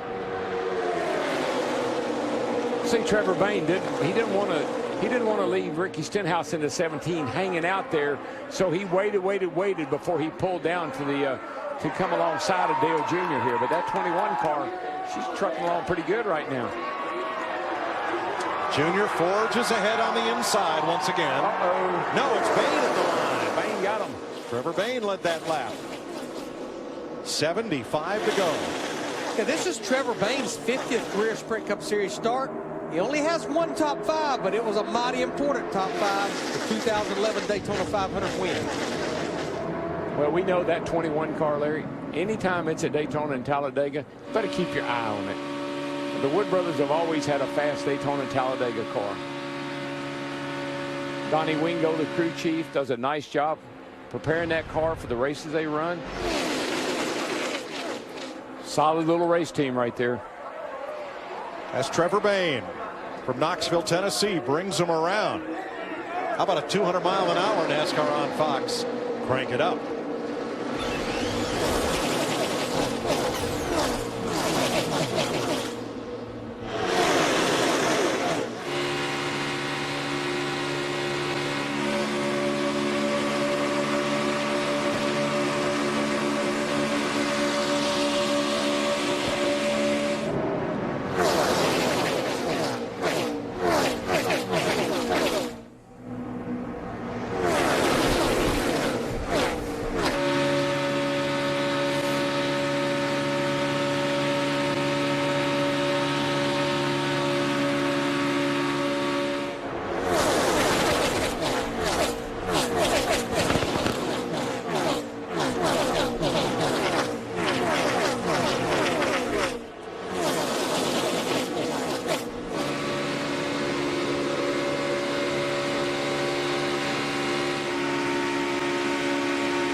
Trevor Bayne and Ricky Stenhouse pulling him around Talladega with Dale Earnhardt Jr. on the inside. Joey Logano right near the front. Kyle Busch looking on from the second spot on the inside lane. Kevin Harvick behind him. That outside lane right now with Brian Scott is moving up there on the outside pretty good too. They're making some headway. 3 wide here coming off turn 2. But that's how Trevor Bayne in the 21, he got up there to the lead. He pulled that outside line just where you see Brian Scott in that black 33.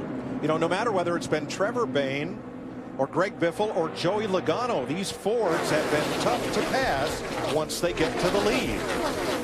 The drivers talk to me about a bubble of air, and that's what you see. It's almost like a big bubble over this wad of cars you see right here, and you just can't break out of that bubble and get away from anybody. 18 different drivers have led this race.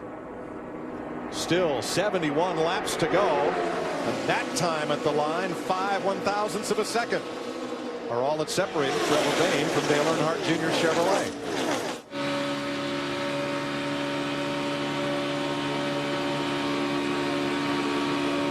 And just think, we're just scooting along here at 200 miles an hour, 3 abreast here, Sunday inches drive apart. Piece of cake. 33 degrees of banking. Hanging out with some of your closest buddies. What a great shot. Amazing. The aerial showing them looping around this 2.66 mile super speedway. And this is what Bill France Sr. had in mind when he built this racetrack in 1969. Race cars running side by side at 200 miles an hour in a pack, just like this. Biffle peeks out to the outside, trying to get back to the lead, where Earnhardt and Bayne continue side by side on that front row. 70 laps to go. That's how close it is. And the Aaron's 499 on Fox. The Aaron's 499 on Fox is sponsored by Nationwide Insurance. Nationwide is on your side. By Lowe's. Lowe's never stop improving. And by Coca-Cola, the official soft drink of NASCAR. Coca-Cola. Open happiness. 66 laps to go. Dale Earnhardt Jr. leading. Here's your Ram race summary.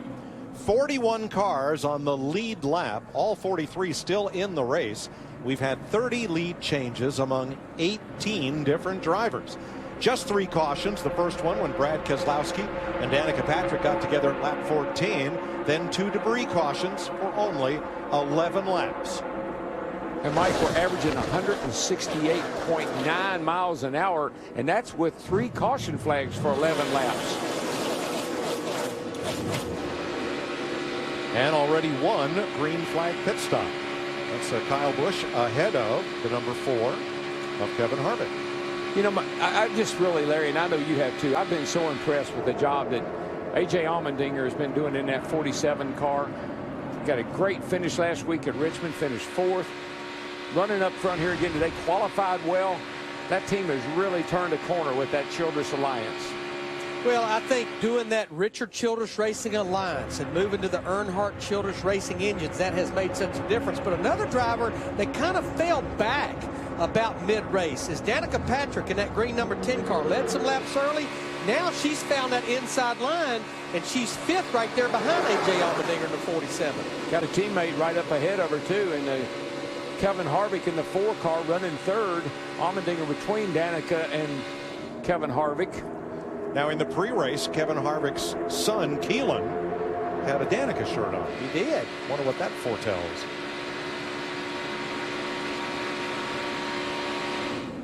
Now from Kyle Larson on back, he's the rookie in the number 42. It's kind of an interesting group. It includes Landon Castle back there in the 40, Cole Witt in the 26.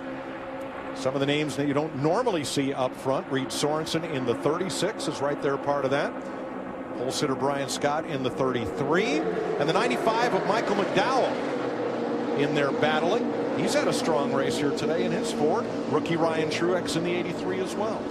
But Landon Castle in that white number 40 on the inside line, remember, finished 12th in the Daytona 500 back in February. You know, a guy you got to feel kind of sorry for is in the 2 car right there. You see him on the left of the screen. Brad Keselowski got a great race car. Would be up here fighting for the lead right now if he wasn't 6 laps down. But, I mean, if he hadn't had that problem with Danica on the early laps there, this car would have been in contention for a win here today again. He's looking back at Landon Castle from the Ford EcoBoost in-car camera. Well, we're seeing something we haven't seen for much of this race. The inside line, and things are starting to get single file by quite a bit. The outside line has quit moving. Trevor Bayne and Ricky Stenhouse were up there battling for the lead, and all of a sudden the outside line is going backward. Only incident of the day was at lap 14. Brad Keselowski in the 2, Danica Patrick in the 10, fighting for the same piece of racetrack. And Keselowski went for a big, long ride. Caution came out. Not a lot of damage, but laps lost. Boy, last time through here, you see Brad Keselowski in the 2, 6 laps down, but he got a fast car. But he got down on the side of Danica Patrick in the 10 right there. And I'm telling you what, I thought she was going to lose the thing.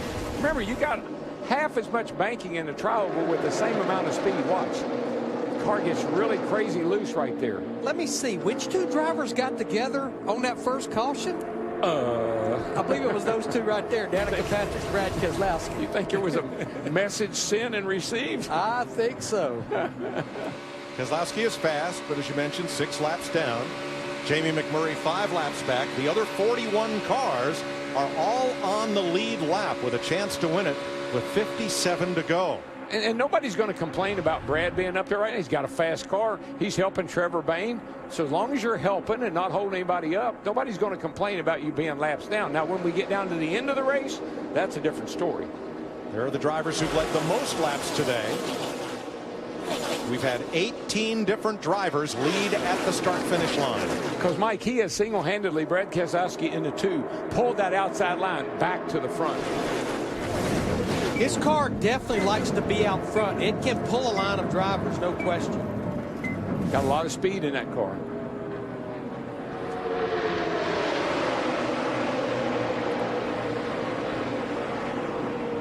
Now, this is when the old data bank is starting to kick in. Okay, let me see now. Who do I want to be with? Where do I want to be? There's a lot of things that are starting to, the spotters, the crew chiefs, the drivers, they're starting to formulate a plan. Now, Brad Keselowski, if he can get ahead of Dale Earnhardt Jr. and a caution comes out, he gets back one of his laps the hard way. He could overhaul Jamie McMurray for that 42nd spot, and then who knows as this race goes along, because right now all 43 cars are still on track. The other thing that's percolating is the fact information from these drivers to their crew chief. We would see green flag pit stops again in about 14 or 15 laps, and that may be their last trip to pit road. Yeah, that's what I say, Larry. Everybody's got the old pencil out. They got the old calculator out.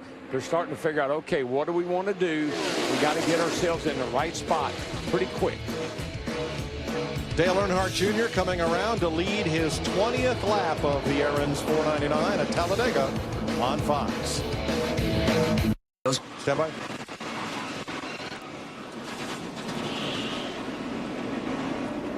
Crash out of turn number 4. Brad Keselowski in front of Trevor Bayne. Contact. And a big pileup. We saw this. We saw this coming, Mike. We've been seeing this coming. They've been getting more and more aggressive, and this is the result. Got the 24 car. Trevor Bayne was trying to stay with Brad Keselowski. They made contact. A pileup and caution. Keselowski to the garage. Now watch the 2 and the 21 right there. Boy, it looked like the 2 just started to get loose. I'm not so sure that there was any contact. Almost looked like the 2 just started to get loose all on his own. It definitely did not look like there were any contact between Trevor Bayne and that 21. Boy, Brian Scott hit that inside wall pretty hard in the 33 car. Jeff Gordon, Michael Annett Let's watch involved. this, Larry. See what happens here. The 21 to 2. See him right here. See, Keselowski looks like he's getting loose, almost like something happened to his car, like maybe a flat tire or something. He definitely wiggled quite a bit before that car broke loose. Yeah. Look at the 20 of Matt Kenseth trying to stay out of it. Alex Bowman behind him. Not sure if Kenseth got a lot of damage there. Couldn't tell. Certainly the 24 car to his right up against the wall got a lot of damage. Yes.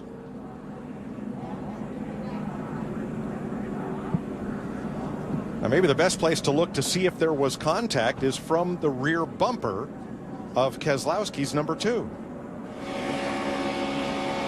Moved up against the wall, still inside. Tie behind you? Not at all. Okay. Well, that'll fit. Let me know you're all right here. Hold on. Hold on to it. And let's ride with Dale Earnhardt Jr. You see the two start to wobble. They're reckoning to mirror the 2 car, of course. Caution's out, caution's out, caution's out. Pit road is open, Steve. Marcus Ambrose, just 2 tires, Mike. Crew chief Drew Blickensderfer deciding to go with just 2, Krista. Ricky Stenhouse and team took 4 tires on the last stop. It's 4 again on this one. Greg Biffle, 2, Matt. Dale Earnhardt Jr.'s game plan here in the 88 pit to go 4 tires. That way, they can just do 2 on their next stop. Most of the teams just outside their fuel window.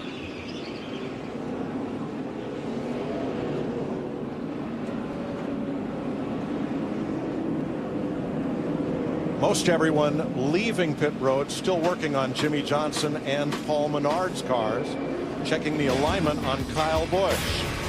You're riding with Jeff Gordon through this pileup at lap 137.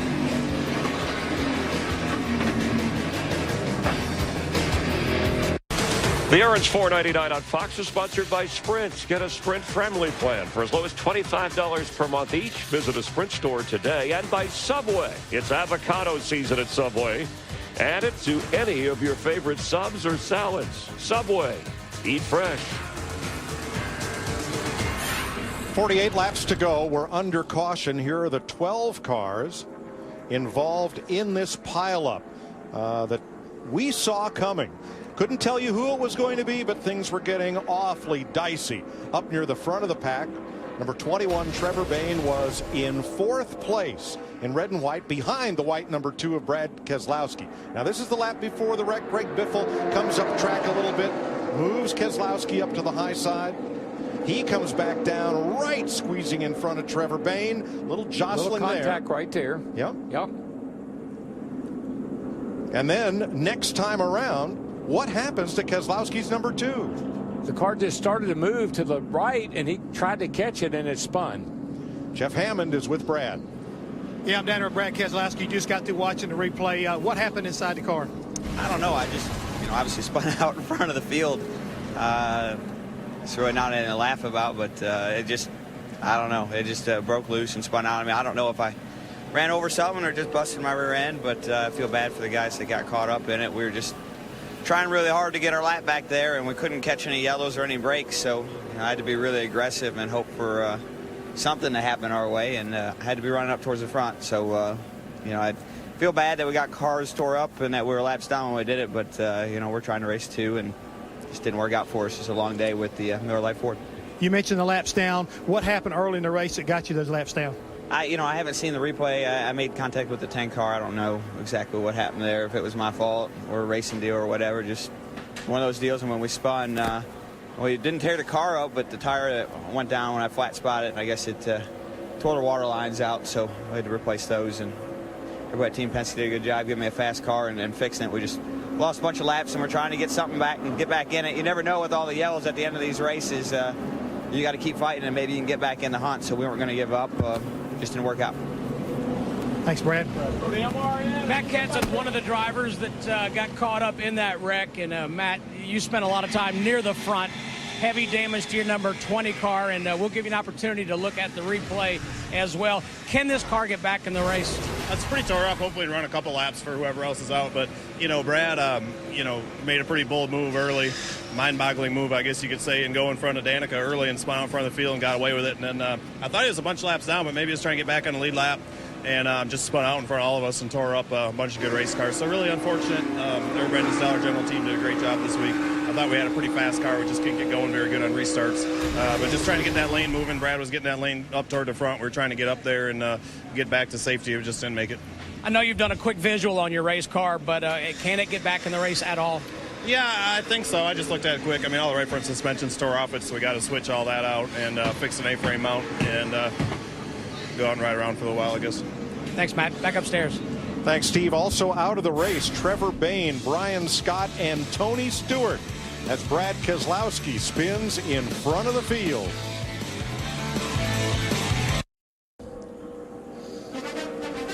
Finishing up the 4th caution of the day in the Aaron's 499, ready to go back to green with 45 laps to go.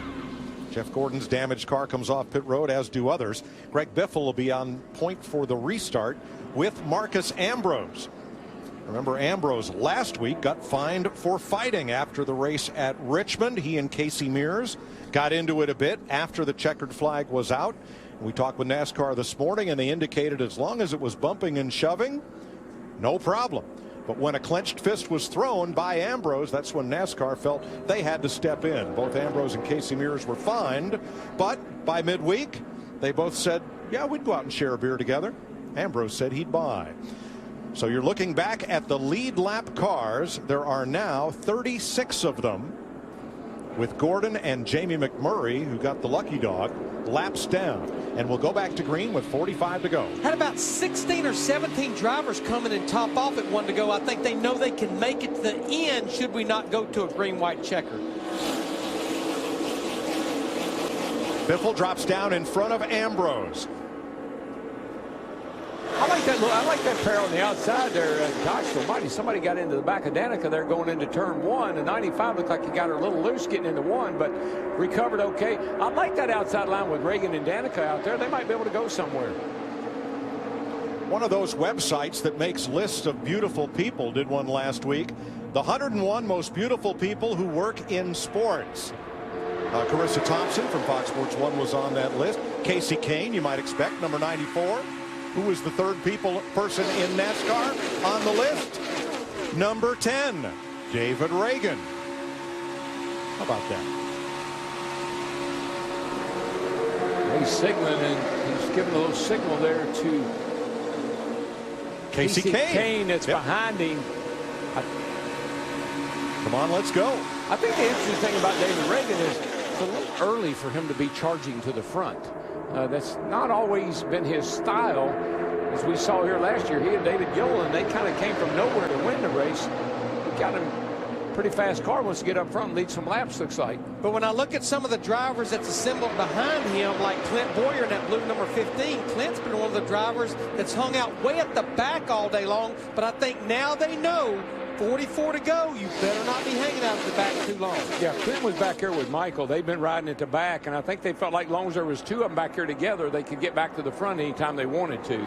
Larry, if this goes green the rest of the way, which I highly doubt, can they make it? Well, most of those drivers that did not come in and top off, I don't think they can. I think it's borderline for even the ones that did top off when we got the 1 to go. Biffle and Earnhardt up front, side by side for the lead. Now, it was Brian Scott who brought them to the green flag at the start of the day. Jeff Hammond's with him. Yeah, Brian Scott sat on the pole here today for the Talladega race. That Brad Keselowski said his car turned around and you wound up being one of the victims. What happened? I think that's exactly what happened. When they wreck in front of you and you're right in the middle, there's nowhere you can go, which is unfortunate. I felt like our Chevy SS was really good. We were just kind of trying to ride it out, get in position, to make one last pit stop, and then go here and race like they're all doing now. But unfortunately, you know, the Short Lodge team, we're not going to be able to finish. And that's Talladega, I guess. Well, I know what else is Talladega. How about 3 wide by, looks like about 10 or 11 rows. But Dale Earnhardt Jr., he just used David Reagan up a second ago in that 34. David Reagan pushed Dale Earnhardt Jr. in the 88 to the front. Dale went straight to the bottom of the racetrack when he got there. Well, here come the beautiful people. Reagan in the middle. Casey Kane, the number 5 on the outside, is trying to become the 22nd different leader today. Still like that outside line. They made some progress here. That Casey Kane car, hadn't talked about him much today, but there he is on the outside with Danica behind him. They got close to the lead, fall back here, but that outside line had a little speed in it, looked like. Riding with Reagan. Kane alongside, 6th and 7th. Back to the stripe, Earnhardt, Biffle, Harvick, and the rookie, the number 42, Kyle Larson. And the other rookie right in the middle of this thing, too, is the 3 car of Austin Dillon. He's hooked on the back of David Reagan, and they look like they got a little speed coming up through the middle right there. Krista? Well, before that caution came out, Mike, Austin Dillon saying the handling was going away on his race car. He was loose when they came in for that 4-tire change. They made a slight adjustment. Then the issue at lap 140, he was 9 laps short on fuel. They came in at 142 to top off. They still told him to save. Boy, did you see that? The 40 car, Landon Castle, just drove right up in front of David Reagan and stopped his forward progress. I don't think he meant to. I think he just kind of slid up there accidentally. Castleback down to the bottom. He is 5th, and he gets squeezed out of the line by Brian Vickers in the 55. And then he squeezed Austin Dillon in the 3 all the way to the top line. That 40 car is all over the place. He's top, bottom, middle. Come on, son, tighten up.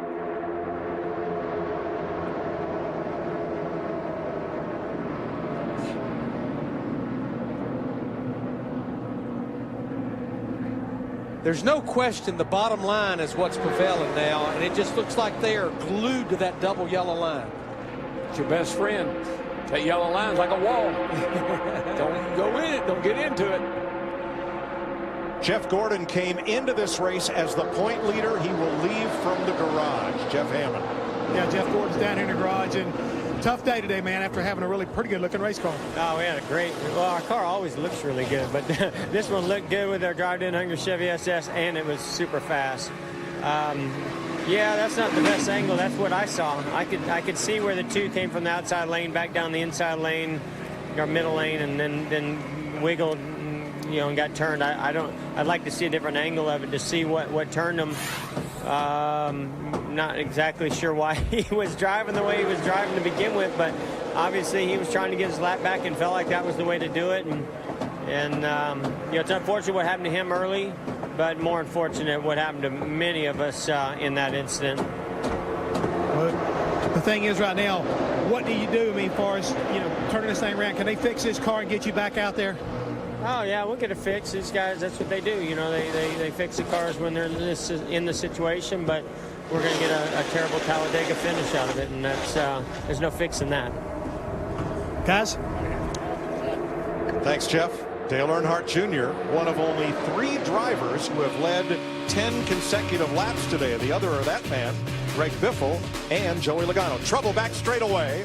Caution is out, and that is David Gilliland with a big problem on the left front of his Love's Ford. The right front, rather. He was 13th. Finished second last year.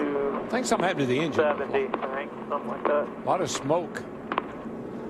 Yeah, he just told his crew chief that blew up. There he is, bottom of the screen. You could see it right there, just right in the middle of the straightaway. It just lets go.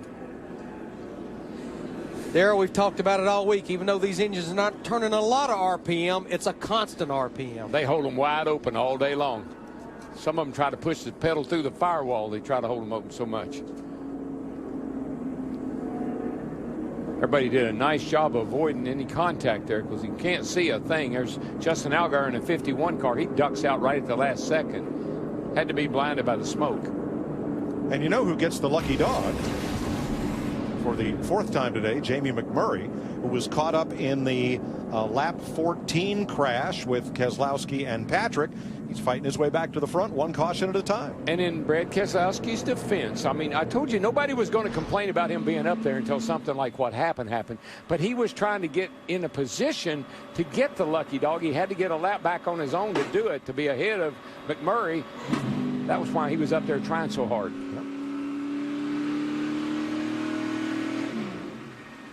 What are we doing here, Larry? Well, these are a lot of the drivers that are borderline on making it to the end, and they're saving fuel right now under this caution, just shutting the engine off. Well, pit road is open. That's right near the pit entrance is where David Gilliland has come to a halt after coasting around. They're going to need to give him a push to get into the garage area, and here comes the wrecker as the rest of the field comes by to come pit side if they wish. And Mike, I see a lot of tape on that car, and it wouldn't surprise me if he didn't maybe cook that engine because they put so much tape on it trying to hold the car together. Well, we got a few takers for pit road led by Dale Earnhardt Jr., Martin Truex Jr., Kyle Busch, A.J. Allmendinger, Jimmy Johnson, and more.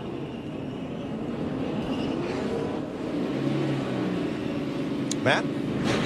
Dale Jr.'s teammate Casey Kane, he stayed out. Meanwhile, Steve Ricciardo brought the 88 down just for a few seconds of fuel. That way, not only are they in their window to make it the distance, but also good for a green-white checker.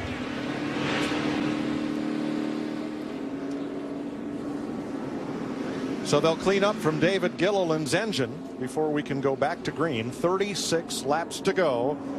at Talladega in the Aaron's 499 on Fox. Greg Biffle's Ford, your leader, Kevin Harvick Chevy. We are under caution. Biffle is chasing his first victory at Talladega as we welcome you to NASCAR on Fox Live, and inside 35 to go under caution. Biffle having his best Talladega race of his career. Quick recap if you tuned in a little bit late. Danica Patrick started 7th, taking the lead, her first lap led at this track. Brad Keselowski on lap 14 said he wasn't sure exactly what happened, if it was just one of those racing deals, but brushed up against her, making contact. That put Keselowski, a two-time winner, in a bit of a hole here. Meanwhile, Dale Earnhardt Jr. back and forth. He takes the lead from Trevor Bayne on lap 119 of 188. And on lap 137, Keselowski, who was running last at the time, gets up into the front and triggers a 12-car wreck. 5 past champions involved in this crash. Jeff Gordon, Tony Stewart, Jimmy Johnson, Matt Kenseth. That, of course, brought out the caution, but 37 different lead changes and 21 leaders. Right now, just 3 are out of the race as we are under our 5th caution. And again, Greg Biffle ahead of Kevin Harvick, Kyle Larson, Brian Vickers, Dale Earnhardt Jr., who had led the second most laps, trying to win for the second time, become a multiple race winner for the first time in a decade, as we rejoin Darrell, Larry, and Mike. Now, Matt Kenseth is back on track. He called Keselowski's move mind-boggling. Those were exactly the words Keselowski used last Saturday night to describe a move by Matt Kenseth. Now, you'll hear all about it Monday and every weekday on NASCAR Race Hub. They bring you the best coverage, biggest names, and the most access. It's the daily show of record for NASCAR Nation. NASCAR Race Hub airs every weekday and has a new time beginning a week from Monday, May 12th, 5 p.m. Eastern, and it's only on Fox Sports 1.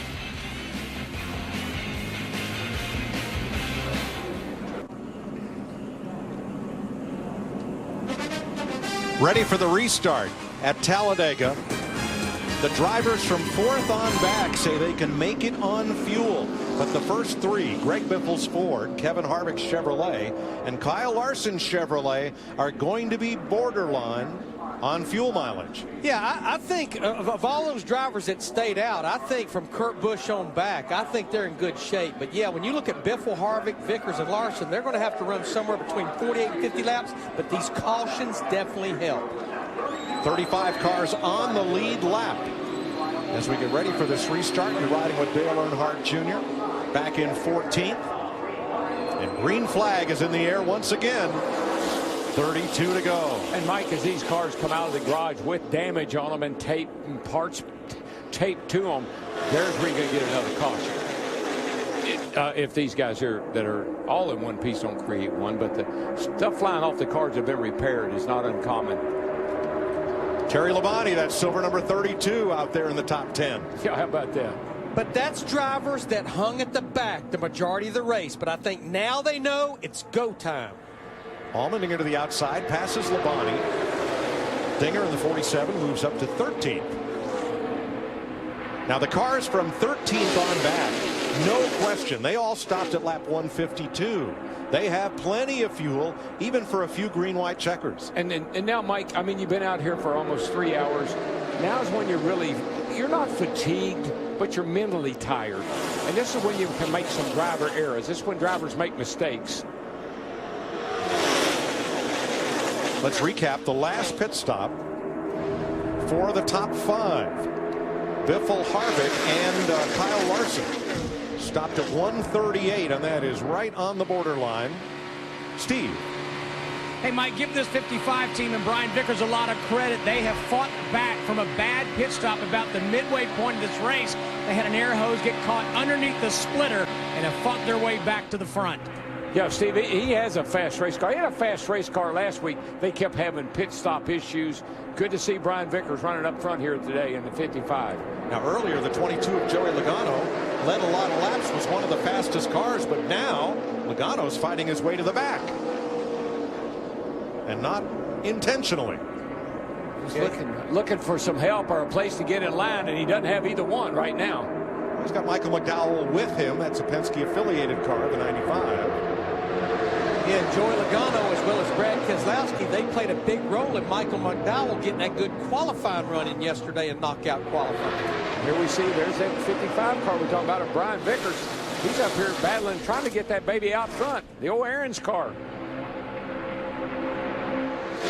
Denny Hamlin behind him on the outside.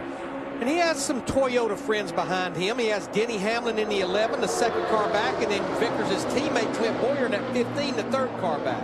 And Larry, I think there's a lot of that is planned. I mean, you look at the Toyota guys, they're coming to the front now and they're working together. A lot of that's a plan. Riding with Vickers, looking back at Hamlin. Boyer behind him, all Toyotas. On point is Biffle.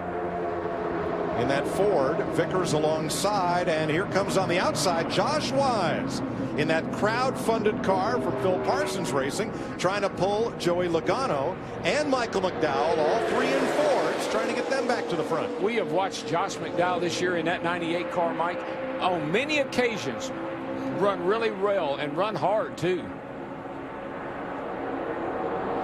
But if you're going to have a driver pushing you based on what we saw earlier, Joey Logano in that Ford, that number 22 car, is not a bad one to be pushing you. Vickers leads this lap with an assist from the 11 of Hamlin. Snuggled right up to his bumper.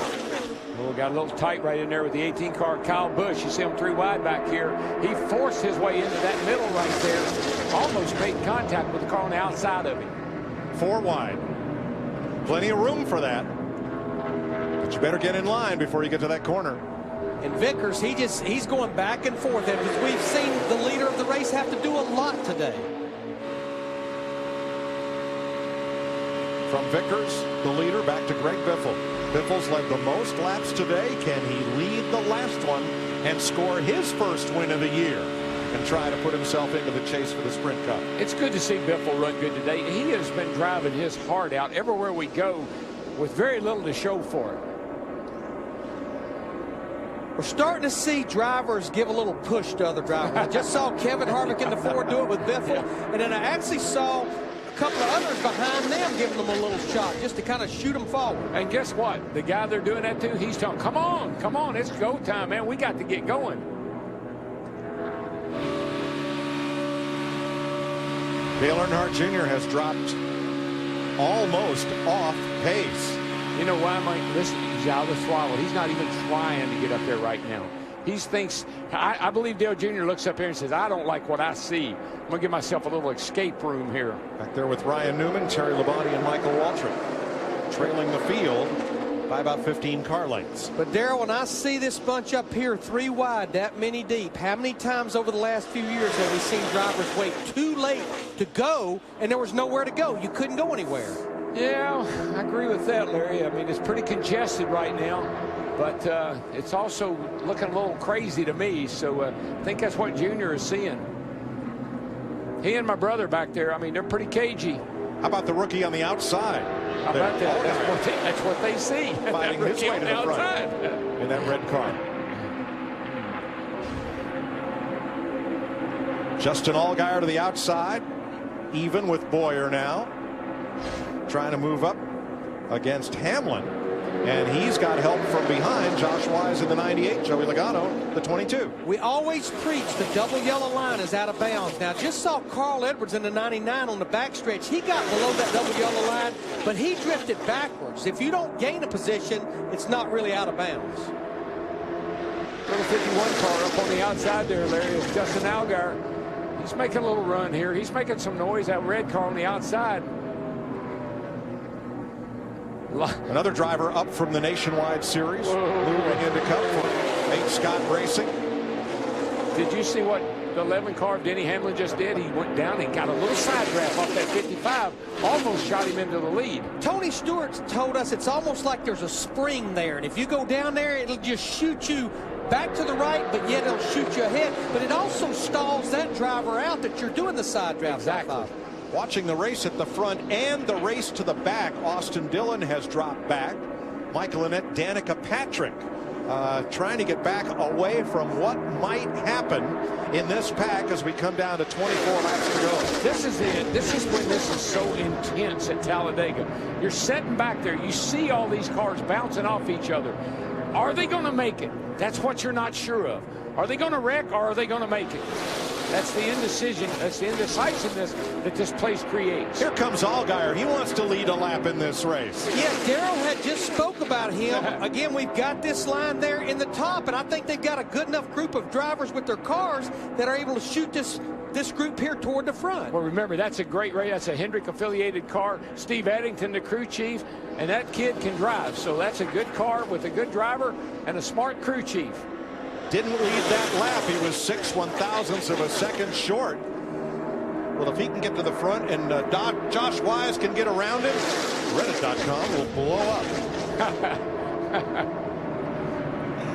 You're not going to miss a moment of the action as we go side by side with 23 laps to go at Talladega on Fox.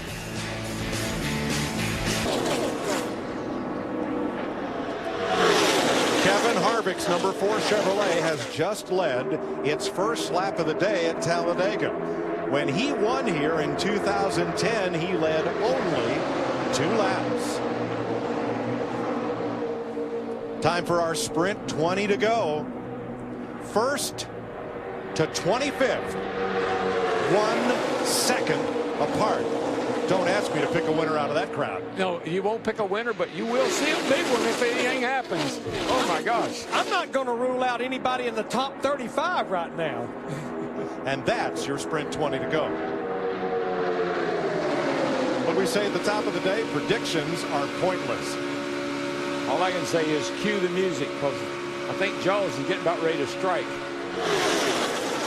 4 wide right there in the middle of 1 and 2 right now. 4 wide with that 22 car all the way up against the wall. Yep, that's dicey right there. And a lot of top names in that scrum. Right there, the muddle in the middle. 4 wide, 3 deep behind the leaders. And like Larry said, right now you're starting to, a little bit of panic is starting to set in. How am I going to get from where I am? How's Danica going to get from where she is up through this mess right here? Whoa, nowhere to go. Nowhere to go. Almost didn't give her enough room right there. Yeah, well, that's 4 wide there. Biffle drops in line behind Hamlin 3rd. They're 3 and 4 wide all in front of you. Where are you going to go? That leaves Larson without a partner. Clint Boyer trying to come up and cover. They're still 4 wide with Wise way up on the outside.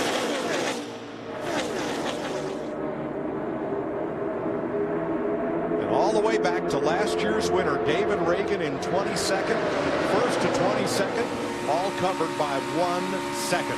Dale Earnhardt Jr. back here running 33rd. Now he's going to either look really, really dumb or really, really smart. And that's the question. Yeah, he's 3.5 seconds back there. Yeah. That's from here to eternity right now. You just sitting there and he's banking on something happening. And why would he do that? I mean, why would he bank on that? Where would he get what would make him feel that way? Well, what does the trend say, Larry, about the last caution in this race? Well, we were looking at that earlier, and if you think about the last 10 spring races here, the last caution comes on the average of lap 185. Oh, by the way, that's only 3 laps to go. And of those 10 races, 5 times, including the last 2, a green, white, checker.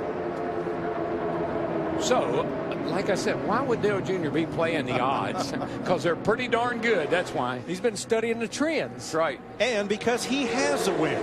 There is no pressure on him to go to victory lane to make the chase. He won the first race of the year, the Daytona 500.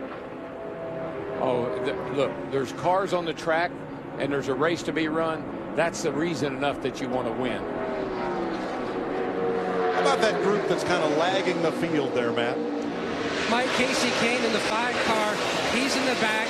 A lot of debate with he and spotter Kevin Hamlin about just when to make their run up to the front. Now, they were talking about different laps to go, and then with Junior in the back, now they're just waiting out for the big one. Junior said a little bit earlier that he thinks they're going to have a big one with about 10 laps to go. So right now, cue that music, DW, because they're just waiting. I guarantee you. All right, Jeff Gordon's just come back out on track, 32 laps down. You see Matt Kenseth in the 20. He is many laps down. Lap cars, you know, they shake things up a little bit. They make you move around, take a different line, get a little closer to each other. And how about Clint Boyer up there in that front pack, Krista? Well, Mike, when it comes to a party, Clint Boyer is the guy who is right in the thick of things. But for most of this race, he's been laying back, playing it it safe. Not the case anymore. Clint Bowyer, one of those cars who stayed out on that last stop. He's up in front, and he has a secret weapon. His spotter, Brett Griffin, he won the nationwide race with Elliott Sadler yesterday, possibly learned a thing or two. You know, looking at the Talladega infield, thinking of Saturday night and Clint Bowyer, reminds me of journeyman racer Delma Cowart from Savannah, who was quoted in Sports Illustrated as saying, "Maybe I never won a race, but I never lost a party." That's him, buddy. It. Exactly right. Yeah. Well, Dale Jr. thinks 10 laps to go, there's going to be something happen. And I can tell you what will happen. At 10 laps to go, if something doesn't happen, watch that 88 car. Watch him bob and weave his way up through the traffic. I keep watching that outside line led by Kyle Larson in that red number 42 car, and it's like they keep kind of inching forward little by little. Got a pretty good group of cars behind him. This is David Reagan in the far outside line, also trying to make something happen, Darrell. Yeah, things have settled down a little bit. That 3 and 4 wide, we were sitting there for a little while. It's like everybody's taking a deep breath and getting ready to make a charge. See David Reagan there in that outside. He has about 4 or 5 drivers behind him right now.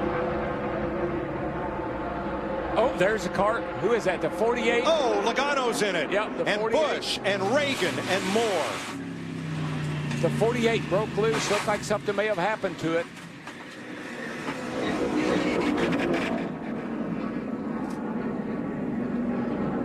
And here come the drivers who were trailing the field, tiptoeing their way through. Jimmy Johnson, Kurt Busch, David Reagan, Joey Logano are among those caught up in this crash at lap 174 with 14 to go. Cue the music. Oh, Michael McDowell had a great race going. His car is all torn up. See if we can figure out what. I thought I saw the 48 car possibly. Let's watch him. Here. Let's see what happens.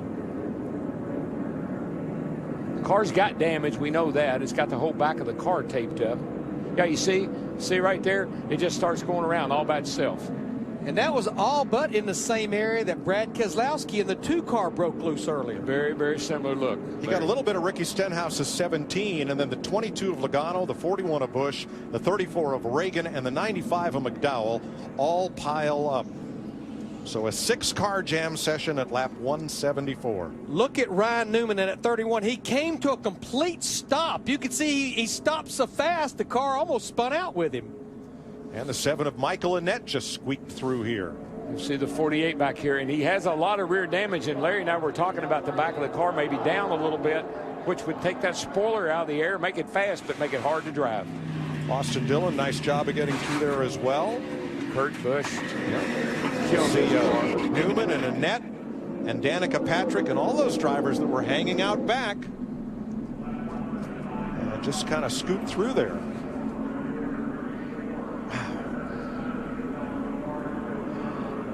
And guess what? The 48 car, he goes around, he gets him 4 tires, and he's back out on the track.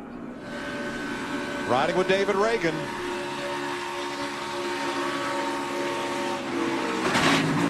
Get up. We're in it. We're in it. Hold what you got right there, buddy. Hold what you got.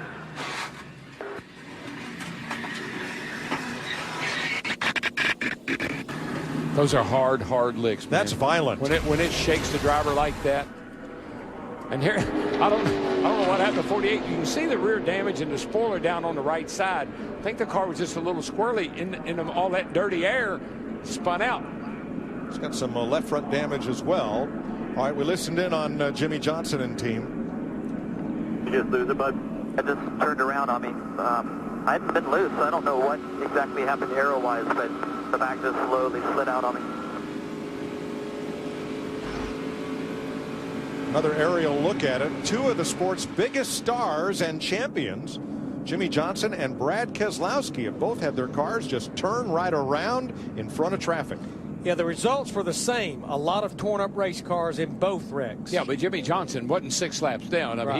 he was racing for position, but I think that back being knocked down made that car a little loose. 12 laps to go at Talladega.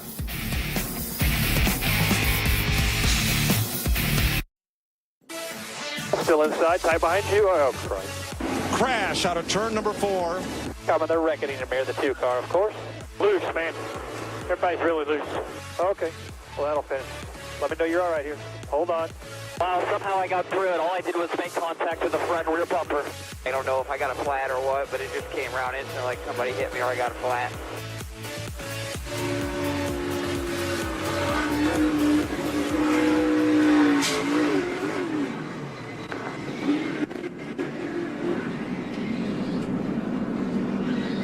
Seven cars involved in this 6th caution flag of the day. Add Reed Sorensen to the wreck list for this one that came with 14 laps to go.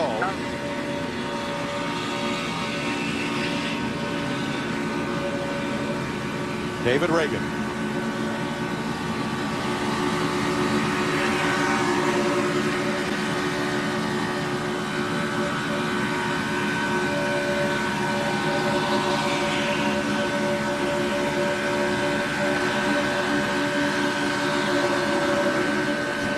Alongside Justin Allgaier, and about to drive into trouble.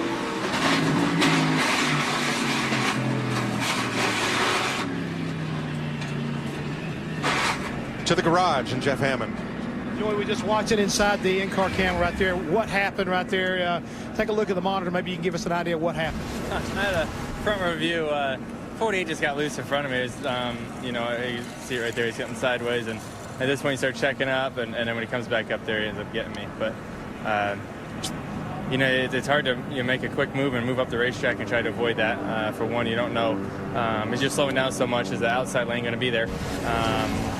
And for two, if you slow down too much, you're just going to get hit from behind. So it's one of those Talladega things. And, you know, cars started handling pretty free when we do fuel only, and it changed the balance of our cars quite a bit, and the cars started to become quite a handful, and you see quite a few cars, around me at least, that I was seeing cars get loose, and it's just unfortunate. We had a good show at Pennsville before. We led a lot of laps early in the race. Our car was fast, just we lost our track position with 50 to go, and that's what we get. You know, as you get towards the end of these things and you're not towards the top 10, you're going to crash.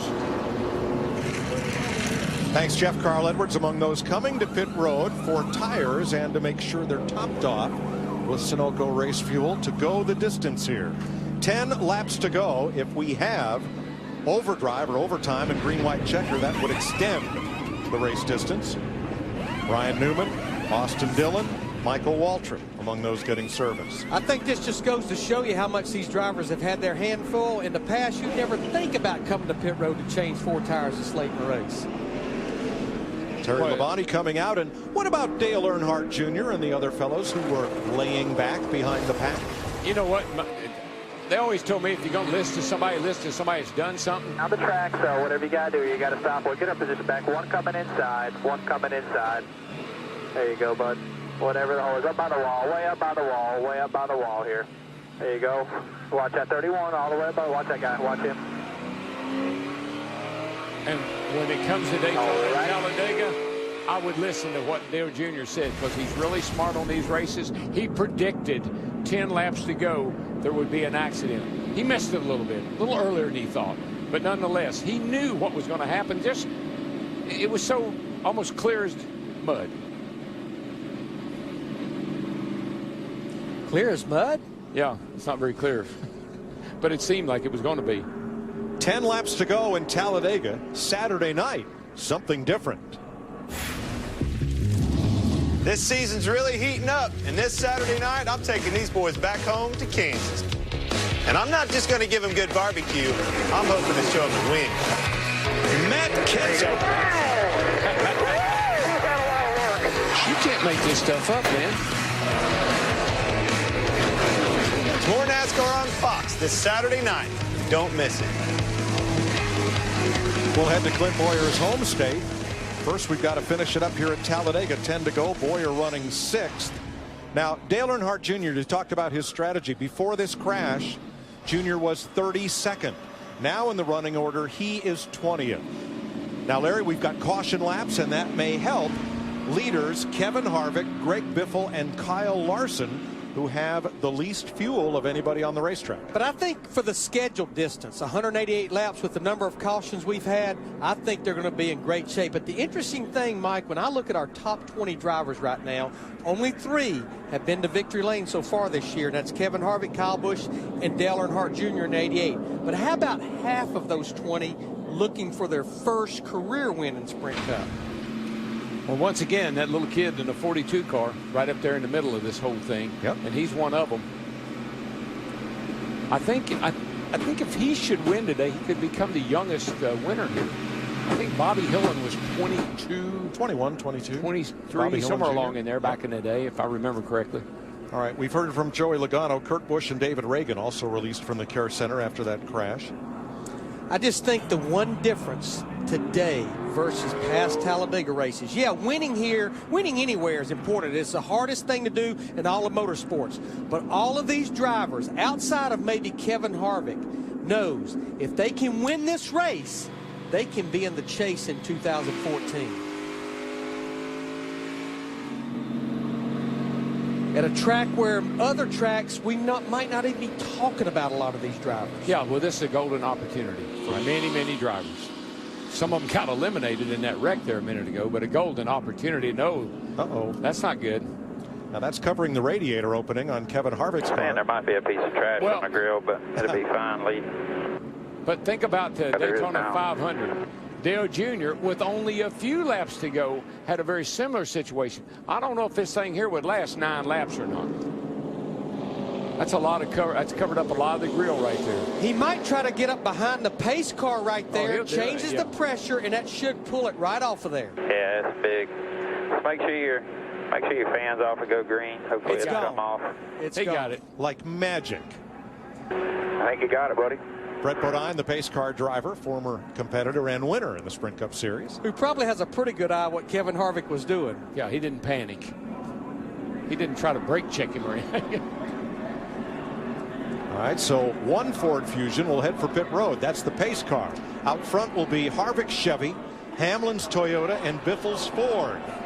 As they come down for 8 laps to go, can we make it under green? Who do you like, Mike? Pace car's got a good shot at it. Green flag. Nice even restart. Harvick in the 4, Hamlin in the 11. A lot of Toyotas at the front right now, Larry. I see 1, 2, 3, maybe 4.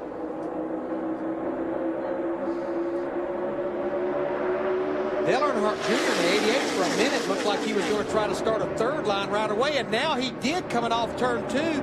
Got several drivers lined up behind him. Yeah, at this point, Larry, no matter what happens, you can't do anything about it now. You've got to stand on the gas, and you've got to go for it. No more laying back.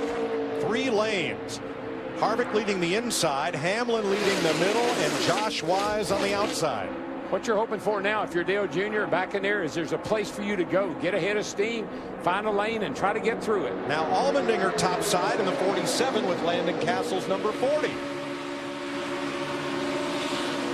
Oh, they're going to be 5 wide, but they come to the flag. It's okay. You still got plenty of time. No need to panic just yet. I'll give you the clue when it's time to panic. Yeah, Dale Earnhardt Jr. in the 88, I don't think he was comfortable what was going on there, and he dropped way back. Boy, he did. I mean, he's not even, you know, once again, he's got to think that something else is going to happen here. He's pretty intuitive about all that stuff. With where he's at now, that's the only way it's going to work out for him. You know what I think, Larry? I think he tried to make a run up through there. He seen he wasn't going to go anywhere, so he said, okay, I'll just fall back now, and let's see if something else is going to happen.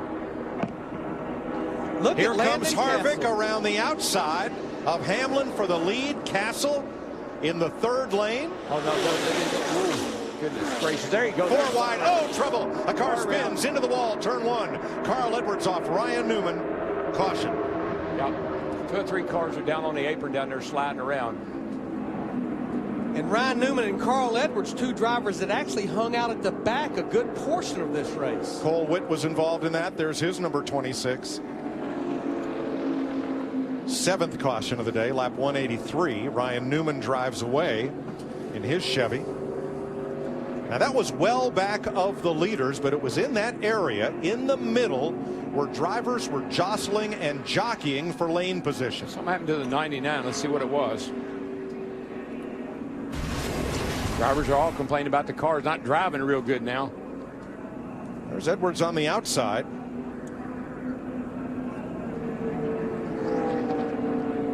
Oop, up he goes almost into Stenhouse, around into the wall and into the path of Ryan Newman.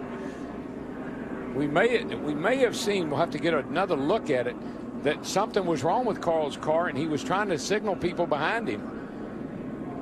He's got the look of a tire down. Cole Whitt goes to the apron and gets damage. And let's slow this down a bit and watch for a hand out the window of the number 99 of Edwards. Right up here. Top right. See Yes. there you go. You can see his car really wiggling. See the car start to wiggle, wobble around. He's trying to tell people, I got a problem, I got a tire down, but there's nothing he can do about it.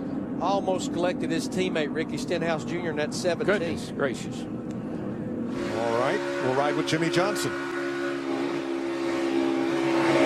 Oh my gosh. Clear. That clear. was so clear. close. Clear. But he went right up into the path of Ryan Newman, who couldn't turn down and avoid the 99. Say about process of elimination. Dale Good. Jr. Nice spinning. I've got a flat there. You keep coming low. Keep coming lower until I go down. No pressure in your mirror. All right, going to come inside here. Inside. You're clear. Come on. Dale Jr. by process of elimination is going to be up there where he wants to be here very shortly.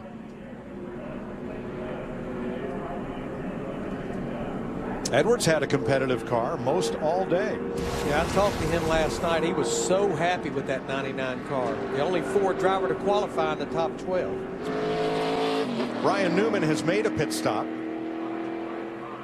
Surprising with the speed with which he hit Edwards, there wasn't more damage on his car. I know. I guess it's because Edwards was moving. They were kind of going together. It didn't hurt that 31 car all that much. Hey, guess who's only one lap down now? Hey, another lucky dog. Jamie McMurray's going to have like a whole house full of puppies. He was 5 laps down, or 6, I think, at one time. 6 or 7 at least. Yep. That's right. Got him a whole litter. Our producer Barry Landis calls it a litter of lucky dogs today. For McMurray, who got laps down from the crash way back on lap 14. He wasn't in the crash, but he went down to the apron and into the grass and damaged the front of that car. And based on the drivers that are 1 lap down right now, he and Carl Edwards obviously is going to be a lot more. We get another caution, Jamie McMurray will be on the lead lap. Yeah, he may finish in the top 30. And the McMurray saying, no, I don't want to be on the lead lap. I like it back here. Remember when Bill Elliott won here from 3 laps down? I do made remember. a couple of them up under green. No, he made them all up under green. That was when he qualified at 2:12. That car was insanely fast, and he made all those laps up under the green. We're getting confirmation that Carl Edwards felt like he had a flat left rear tire going soft. Well, we've had a lot to talk about today with 7 caution flags. Let's get a recap from Chris Myers. And Mike, we've had 23 different leaders and the most lead changes, 46 of any race this year. There were only 30 in the race last year. Remember Brad Keselowski, who had the earlier incident on lap 14 with Danica Patrick, was running last, 6 laps down, triggered this event that involved 12 cars, including 5 past champions. And then moments ago, Jimmy Johnson gets a little bit loose. You heard Joey Logano talk about it. Logano has led the 3rd most laps in this race. And the frustration of Chad Knaus shows you why he was upset, because Jimmy Johnson was actually running for a chance to get near the front. And then moments ago, bringing out the 7th caution of this race. And now with 4 laps to go, and you've joked about the different incidences that have created drama here. 3 of the last 4 races at Talladega have gone to a green-white checker. That is overtime in regular parlance. Let's listen to what Denny Hamlin, who's your current leader, is thinking about. Top usually gets screwed up at the end because guys shove middle and go 3 wide high. I think the bottom's the only lane that has got to run the line and they can't move. Yeah, 10-4, I agree. And right now you'd have the 16 and the 15 underneath us there, so that's the best deal. And Denny Hamlin, who's led under 10 laps in this race since his eye injury in California, remember, kept him out of that race. He has not finished in the top 10, hoping to change that. He did have a top 10 finish back at Daytona. Let's check in now with Jeff Hammond. Carl, what happened? I think we lost the tire. We had our plan. We dodged some wrecks, and we were going on the top. I had a tire come apart. I tried to do my best, and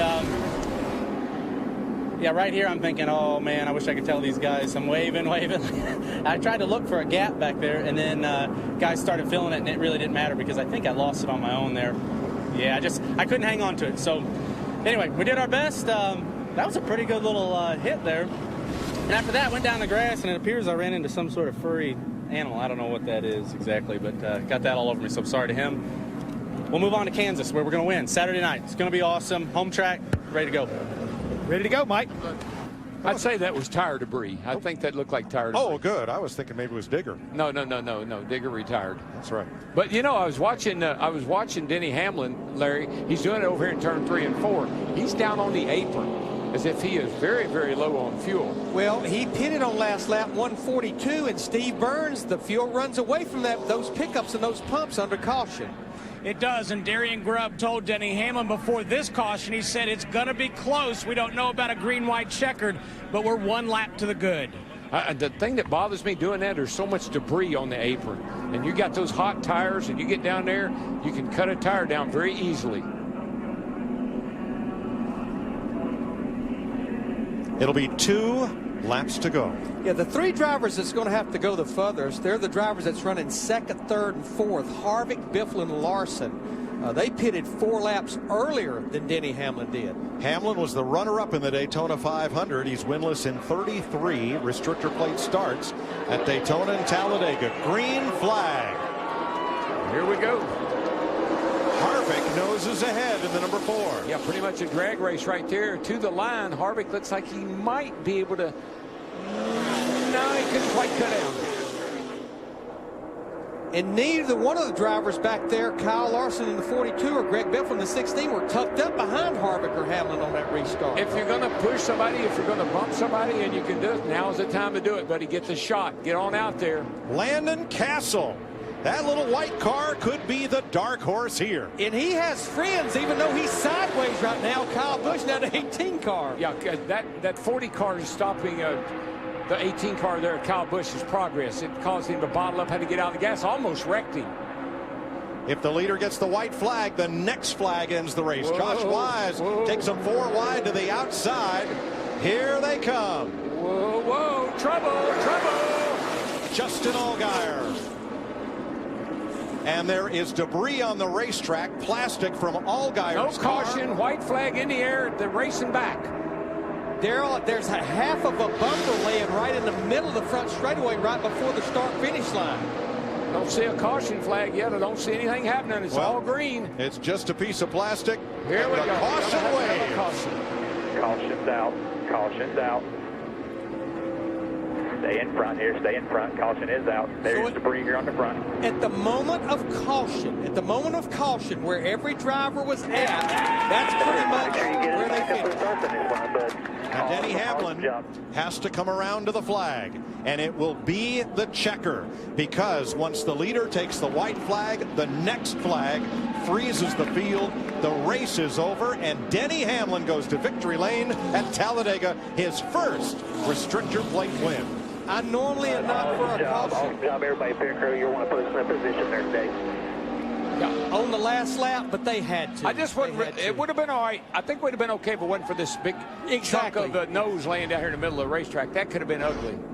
That was debris from Justin Allgaier's car, which got tied up, and a couple of cars ended up in a heap down in turn number 1. So the race ends under caution.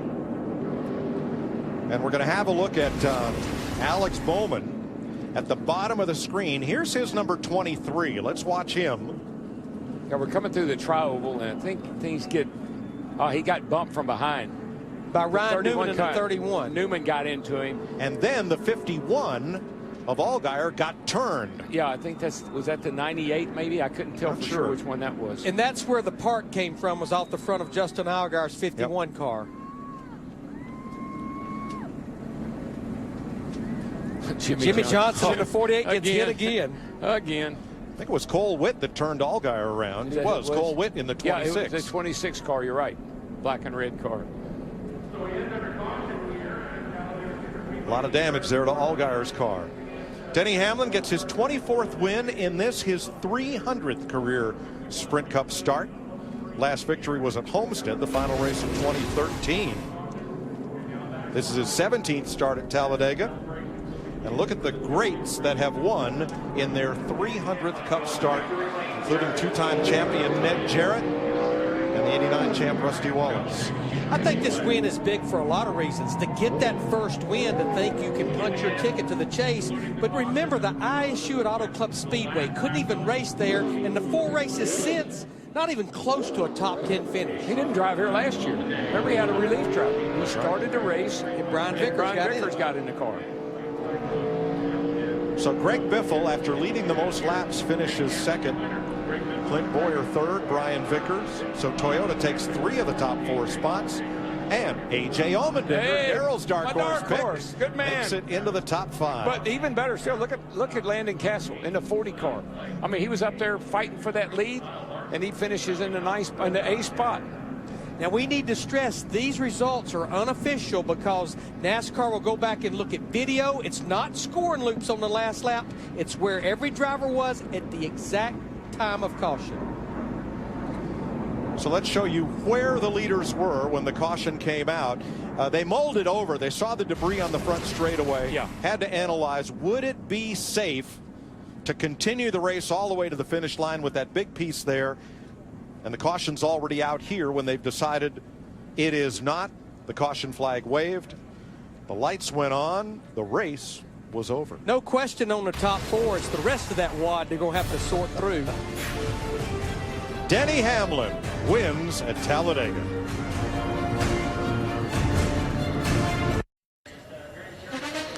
Joe Gibbs has climbed the highest mountain in the National Football League and in NASCAR as a champion. And there he is talking pre-race to driver Denny Hamlin, who's been on a rough stretch since that eye injury that California had not been in the top 10 in any race. As we welcome you live to Talladega and the Sprint post-race show where Denny Hamlin, who led 6 different times today for a total of only 12 laps, but most importantly, the final lap under caution. He is your victor. And let's head down there to Chris Devoto for the celebration. Well, Chris, NASCAR's most unpredictable race delivers another winner for the 2014 season. And this has to be sweet redemption for Denny Hamlin. When you think of your last 365 days, really, dating back to this race where you needed a relief driver earlier in the season, what does this mean for you? Not just to get this win, but to know that you are, with all intent and purposes, in the chase. Well, you know, we really just want to win races. You know, regardless of what implications this means for the chase, it feels good to be back in victory lane in a points-paying event anyway. But couldn't do it without this FedEx team. My pit crew's done an awesome job. They picked me up no less than 10 spots every single week, and they did it again today. And it just strategically kind of saw the things were getting a little heavy there middle part of the race, and you know, those guys got in a wreck. We were able to avoid that and just play our cards right. Darian made the right strategy, and proud of this whole FedEx team. Can't thank FedEx enough. Coke, Sprint, the Jordan brand, Toyota, and the fans. This is the biggest crowd I've seen here in many, many years. So proud of the whole fan turnout, and man, just proud of our day today. Denny, you were so good in Daytona. Here in Victory Lane in Talladega. Is this 11 team and you as a driver, now a restrictor plate driver? No, I'm still a short track guy. It's, you know, those are my roots. That's where I love racing the most. But we've come a long way, and I said that over the radio to Darian that, you know, we couldn't finish 22nd in super speedway races for the longest time, and now it seems like when we go, we know we got the knowledge and car that can win. So it feels good to come to these type of racetracks and know you can win. The motto used to be all we do is win. Is that what we're sticking with? Absolutely, at least for today. Denny Hamlin, a winner in 2014 here at Talladega. Steve Burns? Well, Greg Biffle finishes second. Did you have a game plan for the end, Greg? You know what? I didn't have any teammates up there. I don't know if I really had a game plan or not, but I did in my head, I guess. And I was going to try him coming, you know, through the trial. I was backing up from him right when the caution came out. And I had a chance at him getting into one there. Clint gave me a huge push. And I saw the smoke in the mirror, and I thought, should I go now? Because I'm thinking the caution's going to come out. And it was silence on the radio, so I thought, well, maybe the track's okay. We're going to race back. And so I was backing up on the backstretch to get a run at him, and then the caution came out. And I was like, dang it. I mean, I could have been beside him for sure and taken that chance, but I just didn't know the track. There was a big bumper laying there, and we were going to race back. Greg, I know you wanted to race for the win, but by the same token, this was an important finish for you guys. It really was, in our Speedway program, and Doug Yates and everybody on this Window Films Ford Fusion. It kept me a little cooler inside there today. They did a great job getting this car ready, and this is our Daytona 500 car. We had a really, really fast car, and ran in the back for just a little bit, and then wanted to get up front and play with the guys. And I was able to get up there and made passes by myself, which was pretty impressive, and I was pretty happy with the speed of the car. See you at Kansas. Thanks. Thank you, Steve and Greg. Best finish of the season for Greg Biffle, who led the most laps at 58, but it's all about Denny Hamlin celebrating in the 11th FedEx car. We'll have more live from Talladega on the Sprint post-race show in just a moment. Grab that Gatorade.